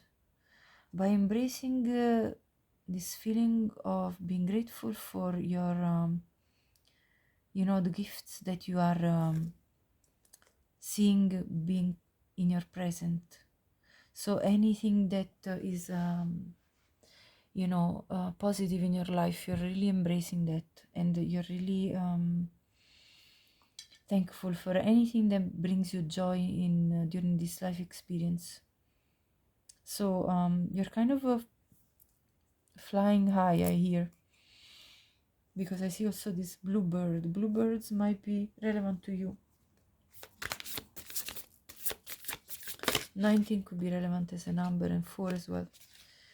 And by I'm the master of my mind, yes, exactly. You are working a lot with your higher chakras and becoming a master of your mind in terms of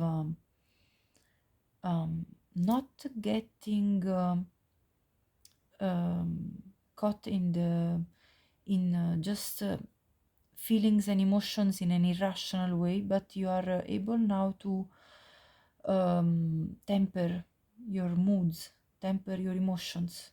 You're becoming a master of your emotions and of your mind. You're not letting your mind run the show in terms of overthinking, of getting stuck in your head and having a restless mind. You're really becoming a master of bringing inner peace to you and balance. Number 11 could be relevant for you. But let me see more. How is pile number 2? Hold on. Manifesting their future spouse, please. Okay, I'm gonna be covering this, so let me just shuffle here. I'm gonna remove this again.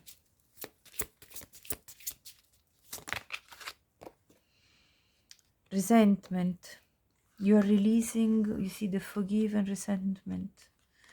You're releasing this feeling of I resent my past, I resent what people did to me. Set number 8. You're releasing these lower vibrational feelings. Definitely, you're already done it. Take your position in this as if it's you already had either done the work or you're doing this work. Releasing resentment and perseverance. Nate. Number 26 comes out again. I saw it earlier. Yeah, you're being very patient with the process of growth that you have embarked. And what kind of energy are you currently experiencing? Perspective. None of this matters. Zoom out to common ground. Yeah, you are really understanding that all the events that took place in your life, none of that really matters anymore at this point, because you have learned what you needed to learn from those experiencing, and therefore you are releasing those resentments that had transpired from those experiences, and you're zooming out and having a broader vision where you understand your common ground, which is also that energy that we saw earlier about the universal love, the feeling one with all living beings. So you're really having this eye bird's point of view. Very wise. I see a lot of wisdom in you. You have reached a level of wisdom through your very perseverant work that you've done within yourself. And what other energy? I want to see one more. Baby steps. Yes, the perseverance again. You have followed your intuition before it even made sense. So you have gone on this path, following your intuition and believing within yourself, having trust of what you were feeling all along, and taking action accordingly. And you've been very, very perseverant at this work, inner work that you've done. So congratulations, pile 2, because it's not easy. Not everybody is capable of embracing true inner work, and you have done it, or you're doing it. So I'm really happy that you're coming to this point, or if you already have come to this point. How is pile 2 manifesting their future spouse?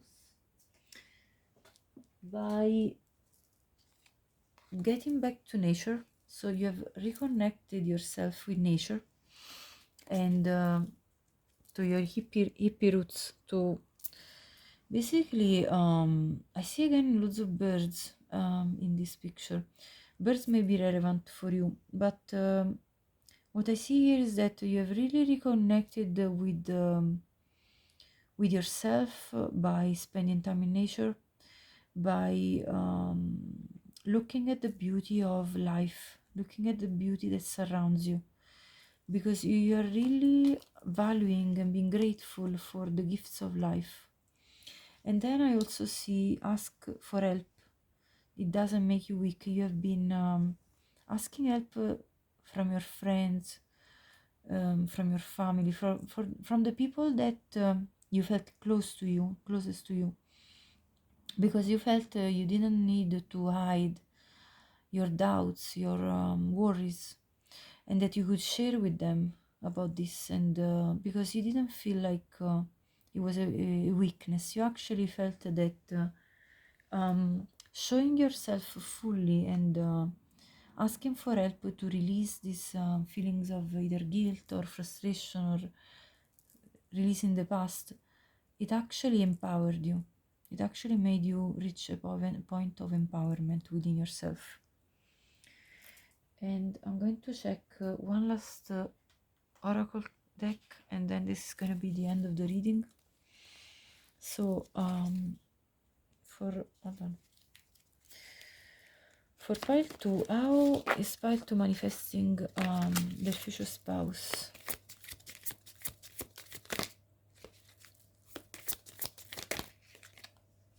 Self-confidence, yes, I am sure. Yes, absolutely, the Emperor energy. You have reached this point of self-confidence, believing in your capacities, abilities, skills, your ability to face life, to embrace life. Performance mudra. Okay, so this mudra helps in exam situations and performances on stage, etc. The index fingers point upwards and the thumbs towards the heart. You have really recentered yourself within your heart, I believe here. And by examining situations with this higher bird's eye view, point of view, you have elevated yourself from the, let's say, nitty-gritty here of life, and you have reached the point of ascension. I see this nuances of indigo, which really reminds me of the higher chakras. So here it says, take the following terms into your heart. Plant them like seeds in the earth, and they will germinate, come into flower, and then give a rich harvest. Self-assurance, self-confidence, self-awareness. And if you need to still go on this journey that you've already embarked, you can practice this mudra by pointing, as I said, the index fingers upwards and the thumbs towards your heart. Okay, so that's how you do this mudra. And by telling yourself, I am sure, I am confident, I am self-aware. Very beautiful, pile 2. I love this reading for you. If you liked it, please like the video. If this resonated and you haven't subscribed yet, please subscribe the channel. I would really appreciate the support for my work. And please leave me a comment. I'd love to hear if this was your reading, and share this with anyone you think could benefit from watching it. Thank you so much, and I hope you have a great day. Bye bye. Hi pile 3, welcome to your reading. If you pick the love language, physical touch type of card, this is your reading. So clearly here we can see that the physical touch between you and your future spouse is going to be very important in making each other understand how much you love each other, because here it says a tender touch means so much. So you two are going to show each other your love by having extreme desire for each other, and by wanting to really express it through physical interactions, physical encounters, which I can tell are going to be extremely passionate, steamy, and interesting as experiences for you to share. So let's go ahead and have a look now for pile 3. I'm going to have a look now at how your union is going to come about. First, I'm going to draw 3 cards.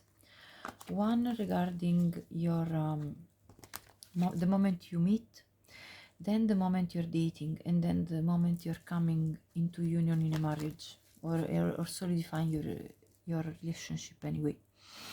So, okay, the Queen of Wands and the Ten of Swords. They came together for your the moment when you meet. So I'm going to keep them. What for pile 3? Okay, this is the moment when you're dating, 6 of Cups. And let's see, for the moment when you come into union, the Knight of Pentacles. Very beautiful progression. Okay, so already I can give you an overview, and let's start with that, and then I will clarify each section separately with other tarot cards and other oracle cards. So when you two are going to be meeting, your future spouse is going to look at you as this extremely alluring, very intriguing, interesting feminine energy.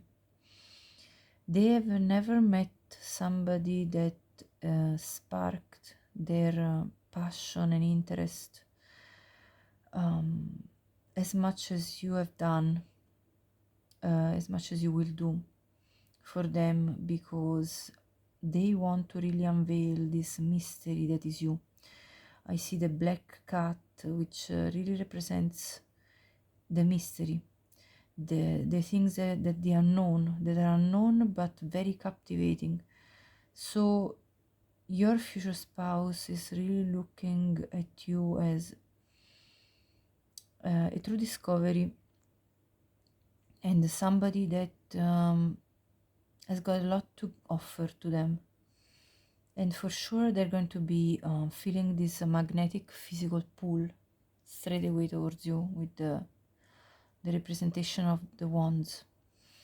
They will not want to wait to be physical with you, but we'll clarify how this is going to go.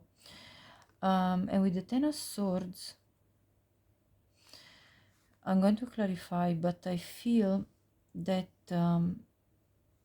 either they are leaving behind something very painful that they went through, or they could see you going forward from something very, very painful that took place in your life before meeting them. So we'll clarify and see, but let's see now. During the dating stage is going to be extremely sweet for you two, because you feel this soulmate bond, and you two are going to want to share a lot of emotion with each other, emotional feelings that you're going to express to each other openly. I see a lot of gazing into each other's eyes, having romantic moments, and really savoring the moment, really savoring every single time you two have a chance to spend time together and to be in each other's energy. It's absolutely tender what's happening here. And then when you two are going to solidify these beautiful feelings that are blooming, it's nice to see that we have the Knight of Pentacles, because this is absolutely the energy of solidifying. So I'm not surprised that we start with passion, then we develop feelings, and then we go and want to plant proper seeds with the Pentacles. Concrete, stable, seeds that are going to bloom into a concrete, stable marriage. So let's clarify. Okay, please, Spirit, for pile 3, what is the energy that best represents the moment that pile 3 will meet their future spouse? 5 of Cups. You see that this is the grief, the loss, the betrayal that you've experienced. Oh, the Queen of Pentacles turned as well. Let's see. The 2 of Pentacles. I'm not taking reversals. At the bottom, the Hermit. Okay, I'm going to clarify as well with an oracle deck, but let me tell you what I see already. Okay, pile 3. So I see your future spouse appears in the energy of the Queen of Pentacles, which is a feminine energy.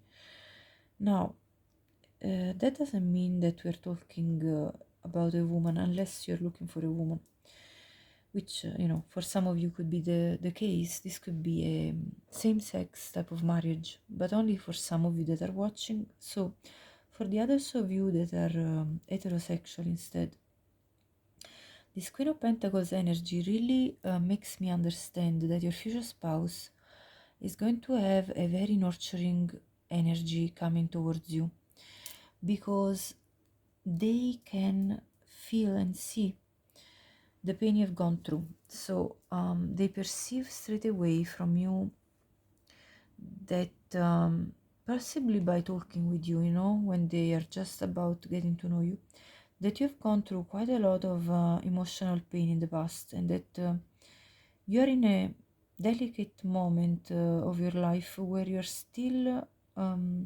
releasing this from your energy field, and therefore they're going to be approaching you with extreme gentleness, with this sort of motherly energy, which basically is the energy of somebody having a good listening ear. Like they are going to be wanting to listen to you a lot, to what you have to say, while you're sharing your emotions and your feelings and about your history, you know, past history. They're going to want to make you feel like you're understood from them. You know, that kind of motherly energy that is welcoming. So I see a lot of soft, you know, softness, you know, that that your future spouse is going to show you when you two meet, because they understand you have gone through quite a lot. You know, the Ten of Swords is a very heavy energy, so we are going to clarify now what this is about, but they can understand that you have gone through a lot. On the other side, I see your future spouse having a lot, being very, very busy in their very practical life. Okay, so looking after finances, looking after stabilizing themselves in their you know, career, their job, looking after the practical things in life in order to create their prosperity, their abundance, in order to work on manifesting loads of abundance in their own life. And with the Hermit, I see also them having spent time alone, retreated from energies of others, focusing on themselves mostly, and really seeking their inner guidance and the guidance of spirit and the guidance of the universe, in order to show them the path forward to bring to reality this abundance that they want to manifest. So I also see your future spouse reaching this level of maturity or wisdom, or being on the way to reach this level of wisdom. So I see them in a process of ascension here, in a process of growth, inner growth, which is really, really good. And they are anyway, you know, embodying this very stable and grounded energy of the Queen of Pentacles. You could be dealing with an earth sign. It doesn't have to be. This could be a Virgo, specifically with the Hermit card as well. Or they could have in their chart, the earth. So it could be like, you know, a lot of Capricorn, Virgo, or Taurus energy. You could be a fire sign. It doesn't have to be. You could be an Aries, Leo, or Sagittarius watching, or have it in your chart. Let's now clarify with this deck further. Please, let's clarify. I see despair. This is the despair that is, you know, that you have just gone through when you meet, that you, the viewer, have just gone through. Clarify the Queen of Wands, Ten of Swords type of energy, please.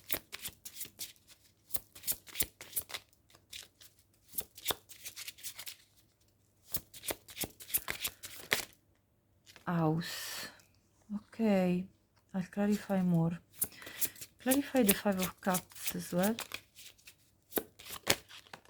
Marriage. Okay, so the message here that's coming out already is that you may have broken up. You might be a divorcee watching.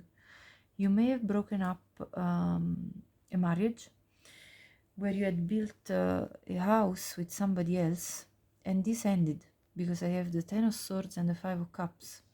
So you probably came out of a marriage. Now, if it doesn't resonate with you, please pick another pile, because this message is very clear here. So now let me clarify the Queen of Pentacles. So your future spouse is going to listen to you telling them about your divorce story. Let's clarify the Queen of Pentacles.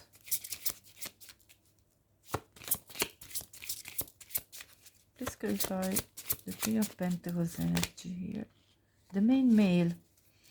I actually had this main male already in my mind's eye as I was shuffling. Anyway, so yes, your future spouse is going to be showing up for you very solid, with this very masculine energy that is ready to take charge and leadership of the relationship between you two when you meet them, but at the same time being very soft and gentle with you, because they understand that you have gone through a lot and that you need a certain type of care, motherly care, although they are an alpha male or a very strong masculine energy anyway, they do carry. So let me see now, clarify the Two of Pentacles.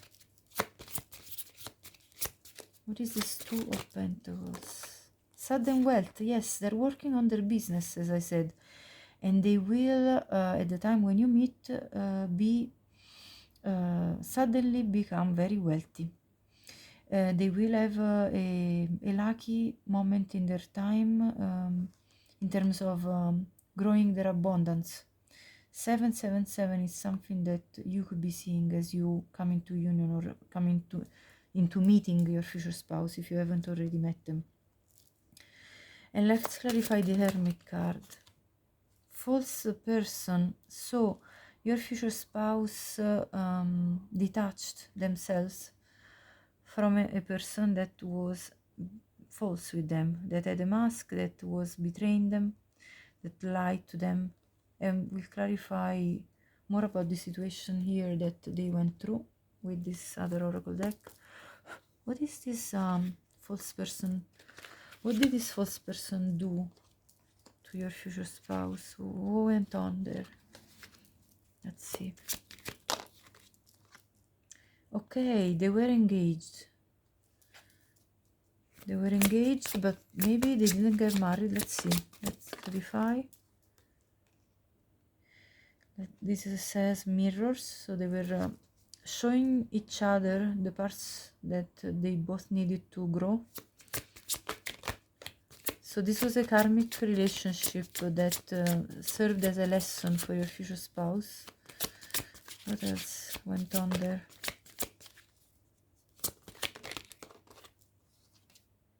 Talking. Okay. Cut down, yeah. Right, so what I'm gathering here is that the two of them, they were discussing about getting engaged or bringing the relationship to a higher level of commitment, but then they went into this they went into ghosting each other. Something happened because they decided to stop the pattern, the cycles that they were stuck in, because something happened with this person betraying them, for what I can see with the false person. And so they had to stop this pattern, and they went into separation, and they basically then ghosted each other. So the Hermit also comes out as giving the silent treatment to each other. Let's see the bottom, Cupid's arrows. Yeah, so and then your future spouse started having faith that they could be struck by love again, and that they basically wanted to believe and trust that love could come out again in their life. But I want to understand more what happened here. Yes, seduction, third party. So this person betrayed your future spouse by hooking up and dating a third party. So that's what happened there. So their future spouse had to cut down this, and because they were thinking, they were talking about getting engaged, but then they basically found out about this third party situation, that this false person, this past ex-person, involved them in, and therefore they decided not to proceed with engagement. So this is what happened here on your future spouse's side. Now let's go into the next stage of you two dating, and let's see. Let me give a good shuffling here. Okay, so for pile number 3, what is representing, what are the energies that best represent the dating part for pile number 3? Justice, 9 of Swords, 6 of Pentacles, and wow, the 4 of Wands. How beautiful. This is amazing, pile 3. So what I see here is that meeting you for your future spouse is really going to represent a moment of justice that the universe is bringing to them, because and for you as well. So you two will feel for each other that it's only fair that the universe is bringing you together, because it's meant to be. It's like it's the fair compensation for all the pain and anxiety and struggles that kept you awake at night when you couldn't sleep because of what was happening in your life reciprocally, like in your life and the life of your future spouse. And this really I heard unnecessary feelings but basically what I mean is that these feelings are now becoming not necessary anymore, because it's in the past. It's something that it doesn't have to haunt you anymore, the two of you. So after you meet and you're dating, you feel like these feelings, they can dissolve into nothingness, because it's not necessary anymore to be feeling like that, because there is reciprocity here. So if you two will experience some of these feelings, soon you will realize that they are unnecessary. Okay, suddenly my throat chakra is blocking, and I know that this is because I'm talking about this very heavy energy of the 9 of Swords.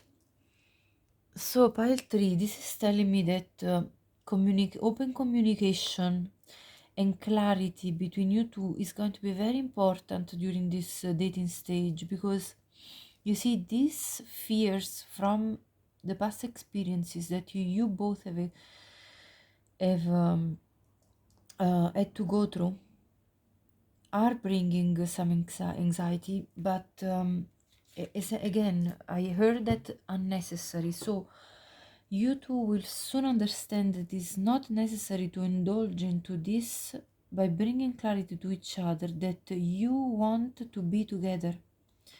With the 6 of Pentacles and the 4 of Wands,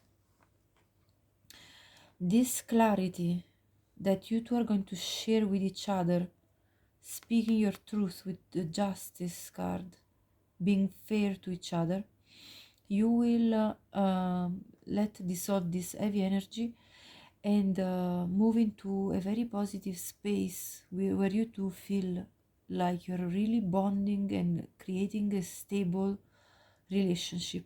Okay, so let's clarify with these cards. Please clarify for pile 3 the stage of dating. Please clarify the 6 of cups. Message, yes, as I said, important communication of feelings. It's going to be very relevant, you know, for between the two of you, to express openly your feelings to each other. And this is what's going to happen during the dating stage. Justice, clarified justice. Judication, look at this. This is when you two are going to get married. I feel like this is the time when you're formalizing your marriage, because the justice card is the card of marriage and judication is the card of marriage in this deck, you know. This could also relate to bringing justice to each other's life by completing, if you or your future spouse or both have to file a divorce, that's you two finalizing this with a judge. Okay, so that's what I'm seeing, or with the solicitor, with a lawyer, somehow, with an official person. Clarify the 9 of Swords. Family room and coffin, yes. Look at this. Cutting ties with the past families that you both had. Absolutely, the message is clear.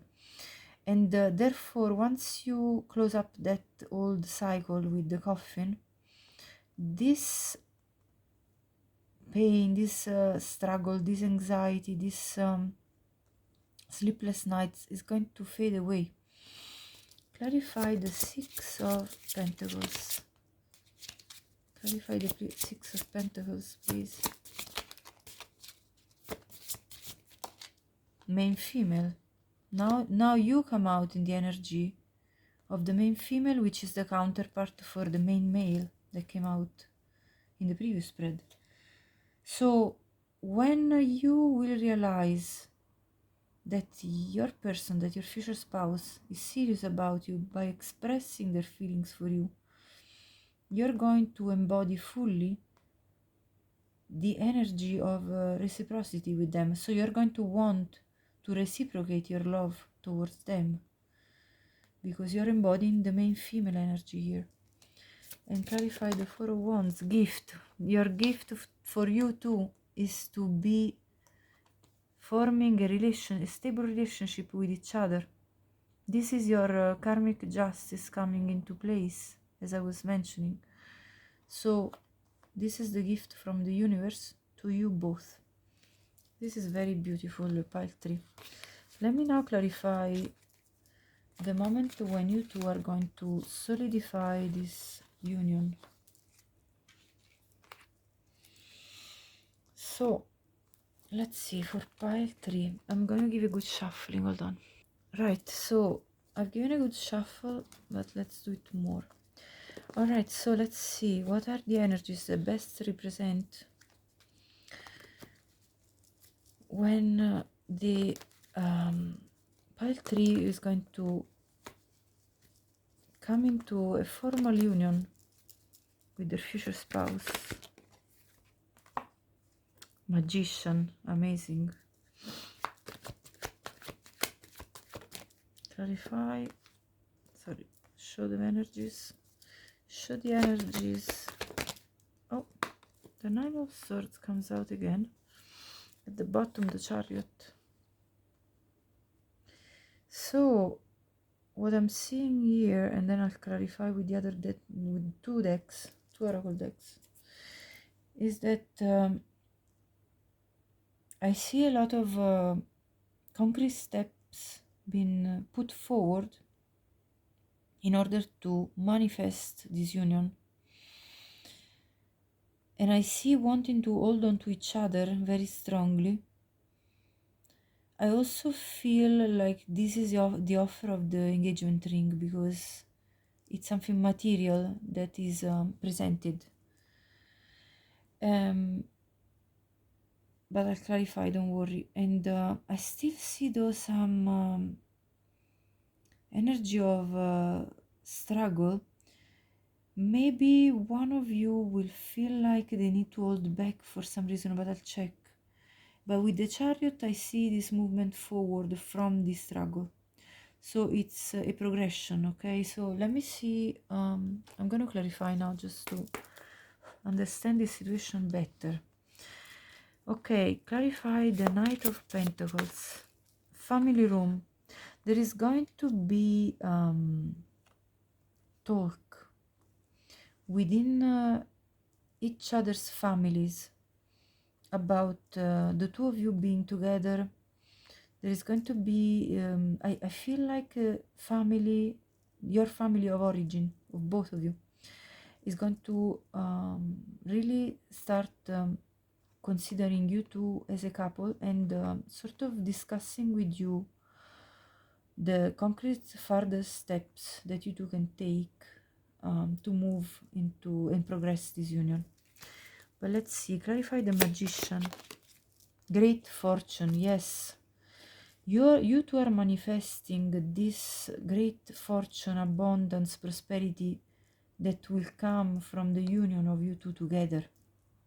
So this is a confirmation of the manifestation of prosperity that you're bringing in your life together as you solidify this relationship. Clarify the Four of Pentacles. What is this?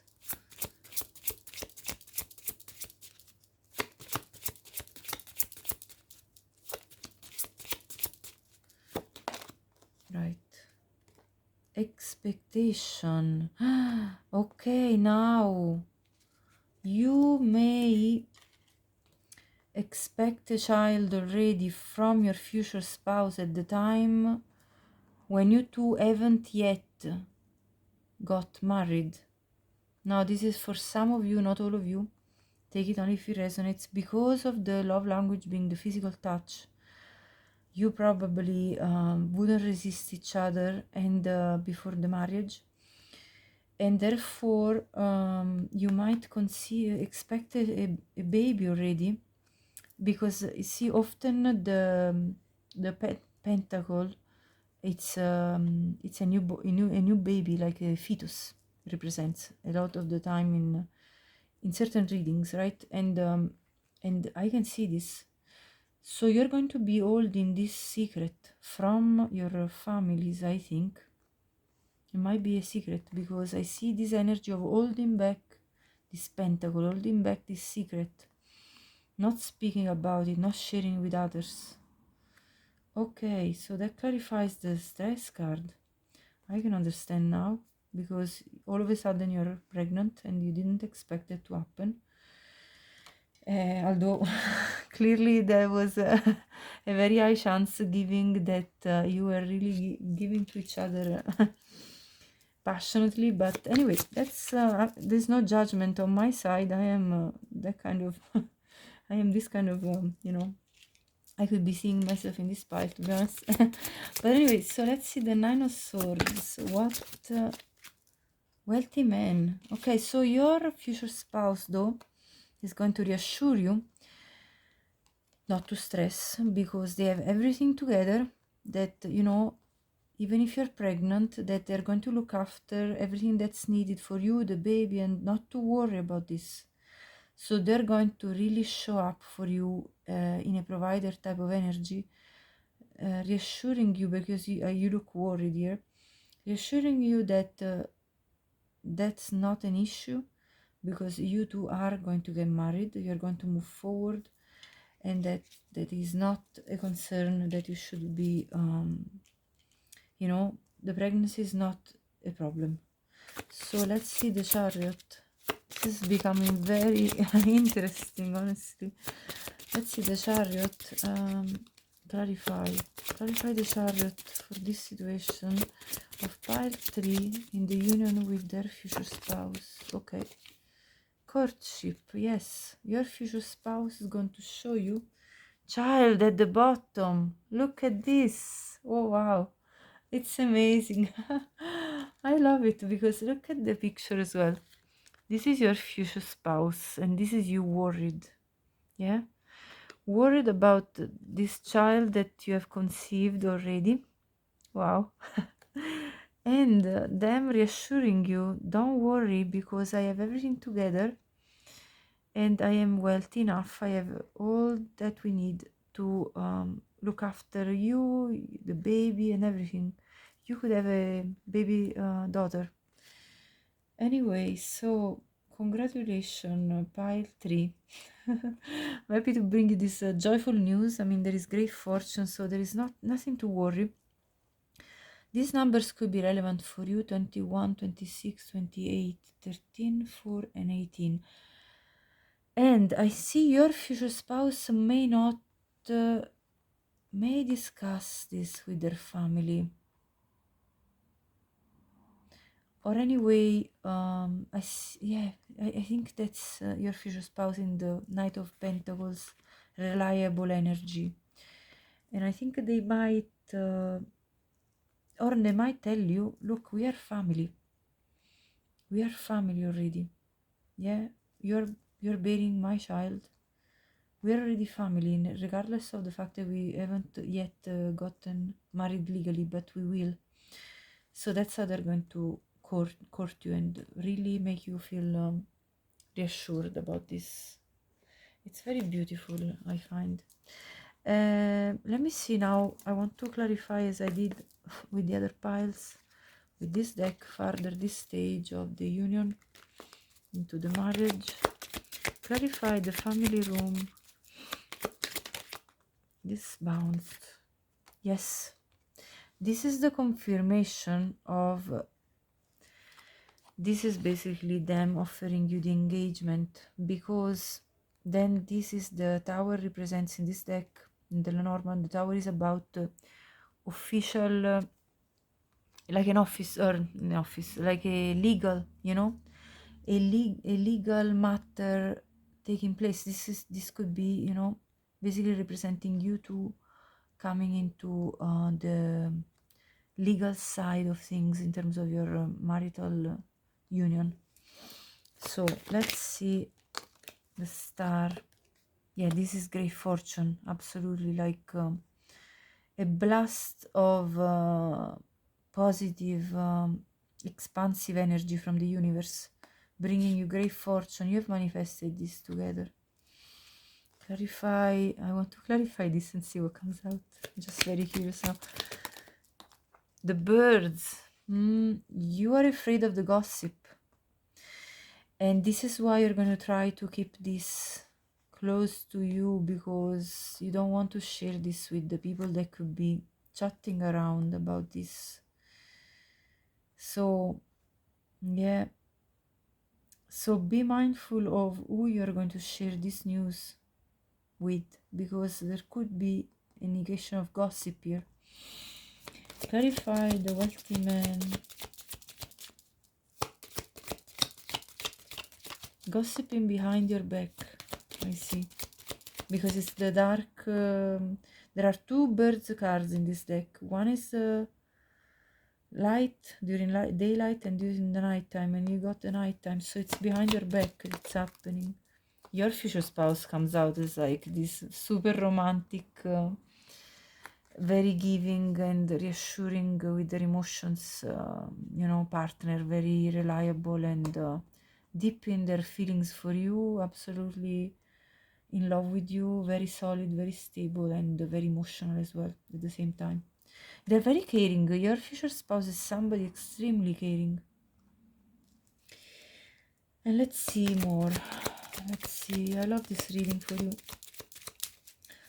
Let's clarify the last row with the chariot, the courtship, and the child. Oh, yes, the new beginning, the rider. Wow, look. Oh my gosh, I have to show you this. This all jumped, so I'm just going to pick them all and show you all, because look at this. a new beginning with a new life, the child. Moving forward towards stability, making the choice to be stable with you. The child card comes out again, and this is your partner, your future spouse, being very much in their feelings about having created new life with you. This is beautiful. And there is the anchor. They're going to be solid for you, you know, being present for you, for your child, for everything, for creating this beautiful family room. They already see you as family, and that's it. So this is the beautiful new beginning of abundance, great fortune that I see you two manifested together. This is stunning. Congratulations, pile 3. Okay, let me leave this out. Okay, now I'm going to be tapping. Please, Spirit, let me get the energy that pile 3 is embodying. So I'm going to have a look at your energy, your future spouse's energy, and the connective energy of you two. So, okay. Throat chakra. What did I say about clearing my throat chakra? You, pile 3, are going to be very good at communicating with your future spouse. You're going to be bringing this energy of making sure that you two always are understanding each other. And this will bring a lot of sense of peace and balance between you two. So you bring this kind of energy. Let's see your future spouse. Change. They are embracing the changes that are coming with you appearing in their life. And they appreciate this change. They appreciate the sweet release of the old and the birth of the new. And I mean, the word birth really speaks volumes here, because you're giving birth to a new life together. So this is beautiful. We see this resonance with the rest of the reading. Let's see now the energy that you two together share between each other. Wow, communication. I mean, again, the communication between you two is going to be amazing. I already have channeled that through the tarot, and you two are going to really be in sync with each other, understanding each other, what you both need. So the frequency of communication supports our ability to exchange information in many different forms. And again, you have this love language of physical touch that really makes me understand that you two, when you are in a sexual union, you are exchanging energy and communicating in ways that are they go beyond even just the physical touch. Your energy is going to merge. I'm feeling from this, and it's a merging of souls. Really, this is really telling me about sort of a tantric type of encounter. Tantric sensual encounters I can see here. And here it says, it reminds us to run every piece of information, both incoming and outgoing, through our heart. So this communication is very heart-centered. And with the heart, which is the center of our truth, to stay in the flow of source and balance the exchange. Yes, the 6 of Pentacles. The balance exchange of energies between you two, the reciprocity that we saw with the tarot cards. Very beautiful. Now let's have a look at how did you manifest this pile 3. What did you do? What did you grow through? What did you experience, and what kind of energy are you embodying to manifest? Because you're manifesting this currently. So what is it that you did? Wow, the Six of Wands. You understood that you could show yourself in your authentic way in front of others, and that you wanted to be your authentic self without any fears, because you understood that being yourself is the only way to go, and that if you shine, you don't have to reduce your shine. You don't need to hold back from showing your full abilities, your full skills, your full power to others.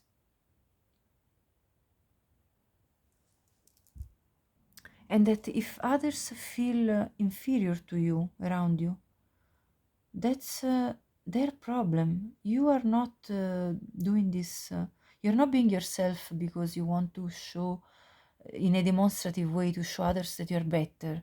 If you're better, it's just the way it is. And if others feel inferior, that's their problem, because they have because that's their perception, which is distorted, because everybody's got their own ability, skills, and so if other people feel less than you around you, that's not your issue, that's not your concern, because everybody needs to work within themselves to arrive to the point of development within yourself, where you recognize your own self-worth and value, and you have come to the point of realization of your worth and value, and you don't anymore fear showing up authentically in front of others. So this is the empowered energy that you have embodied or are coming to embodying as you grow, as you're evolving, as your soul is ascending and evolving. Let me see now what else you do in order to manifest, to come to the point of manifesting this union with your future spouse. Dreams. You believed in your vision for your dreams to come to reality. You're manifesting because you're not giving up on your dreams. You're believing firmly into your dreams. And there is number 3, which is a number of the Empress card. And so you're embodying this Empress energy that's very powerful, very self-assured, very certain of yourself. There is the strength of the tiger. You know what you're looking for, and you're just having this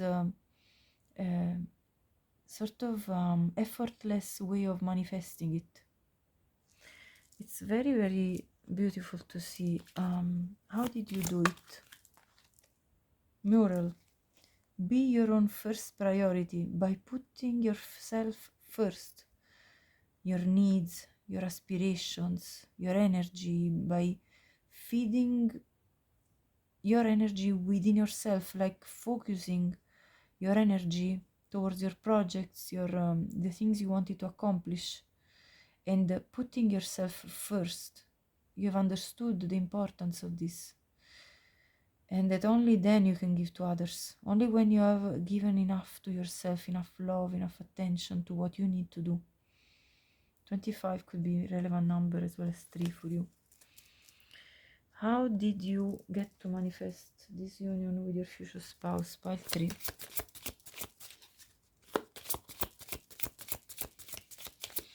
How is your manifestation coming to life? Why? What did you do? Mayhem, protection, 35. You have learned to protect yourself from the energies surrounding you that were trying to bring you down. Yes, those people that had low self-esteem, personal issues, toxic habits, perception, and traits, because they haven't done the inner work yet, or maybe they're not capable, or maybe they're not willing to do it. And you're protecting yourself from these energies, which may at times have looked at you sort of with an evil eye, you know, with the envy and jealousy. How did you do it? Pile 3. How did you manifest?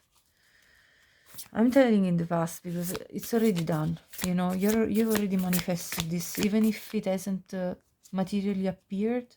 Your future spouse, it's done. You know, it's literally coming through my words. So this is a channeling I'm doing. How have you done it? I know when my body needs to rest. Yes, giving yourself priority to look after your physical body first of all. Look at this resonance of these two cards. This person is resting as well as this baby. And the baby image comes out again. You're going to also look after your body when you are carrying this baby within you, because you're going to need some rest, and you're going to not feel apologetic. That's the word I was looking for earlier for this. Unapologetically yourself you're going to be. And you're not going to be apologizing also for needing rest when you're carrying this baby. Number 8 could be relevant to you. Number 8 is a number of abundance. I feel like pulling another card from this deck. How did you manifest your future spouse? Pile 3.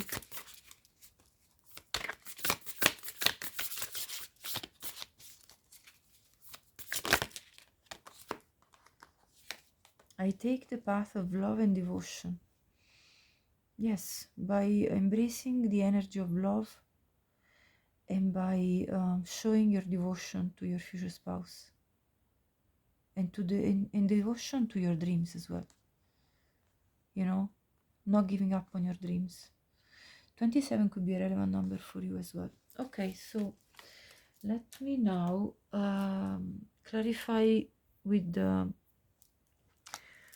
three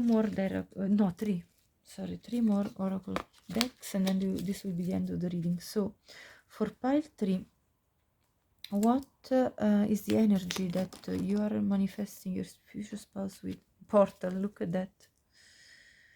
Yes, doors are opening. You decide. Rewards, wild card. So basically this is done already. You're going through this portal. Doors are opening for you.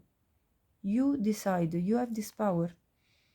You're the one that's driving your life, that is in the driver's seat, and rewards are coming. And let's see how else is pile number 3 has manifested their future spouse. How?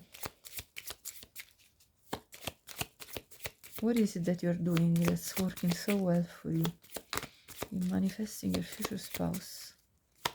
And let me tell you, if you don't feel like you're already there in terms of all this growth and things that you're doing, you're on the way there.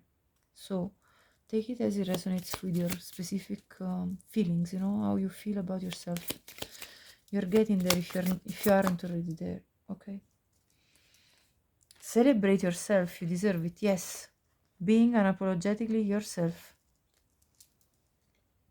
because you feel like you deserve all the blessings that are coming to you. Let's see more. Trust your intuition. She's always right. Yeah, you're following your intuition as it brings you through this portal of this new reality.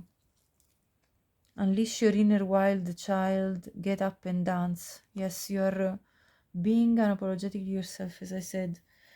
Your inner child is coming out and just expressing himself, herself. Keep your thoughts positive. Yeah, you're having a positive mindset. And this is bringing your dreams to reality. That's very good. Let me now have a look at the mudra cards, and this is going to be the end of your reading, pile 3. So how have you manifested your future spouse? How are you doing it? Curiosity, burst the chains. I love it. Ireland could be relevant for you, just as a note, because I see the clover leaf. But let's see, basically you are bursting the chains, the restrictions that either other people's situations and things were putting on you. You are really freeing yourself. Yes, you see, unleash. There is this word, unleash your inner child, your inner wild child. Yes, you're celebrating yourself. So this mudra fortifies the liver and the vegetative nervous system, helps one to compose oneself and awakens anticipation. So here it says, it is not always easy to contemplate the future with equanimity and simple curiosity. On the other hand, what other choice do we have, as we cannot know what the future holds for us? So anticipation and curiosity are good for the liver, help to revive one's spirit and stimulate the production of feel-good hormones. So you can use your imagination to picture the future as you would like it to be. Look at this. This is what you're doing when you are painting your dreams to reality, manifesting, envisioning your wishes coming into your dreams. Like you're manifesting through your dreams your new reality here. And this is your sense of curiosity coming from your inner child. And so you can use your imagination to picture the future as you would like it to be. Picture what makes you satisfied and happy. And then be as curious as a kitten. The cat that we saw in the first card representing you, the Queen of Wands. Waiting for little and big miracles every day. I'm a child of the sun. This is your mantra. I'm a child of the sun. I accept the shadows and I enjoy the sunny side of life. Yes, you are embracing this positive mindset, and you have accepted the shadows that we saw previously in the tarot spreads of the past, and of the inner work that you needed to, you needed to face your shadow side as well. And so you accepted, you embrace all that, and then you are exploring with curiosity life with this sense of wild inner child. It's beautiful.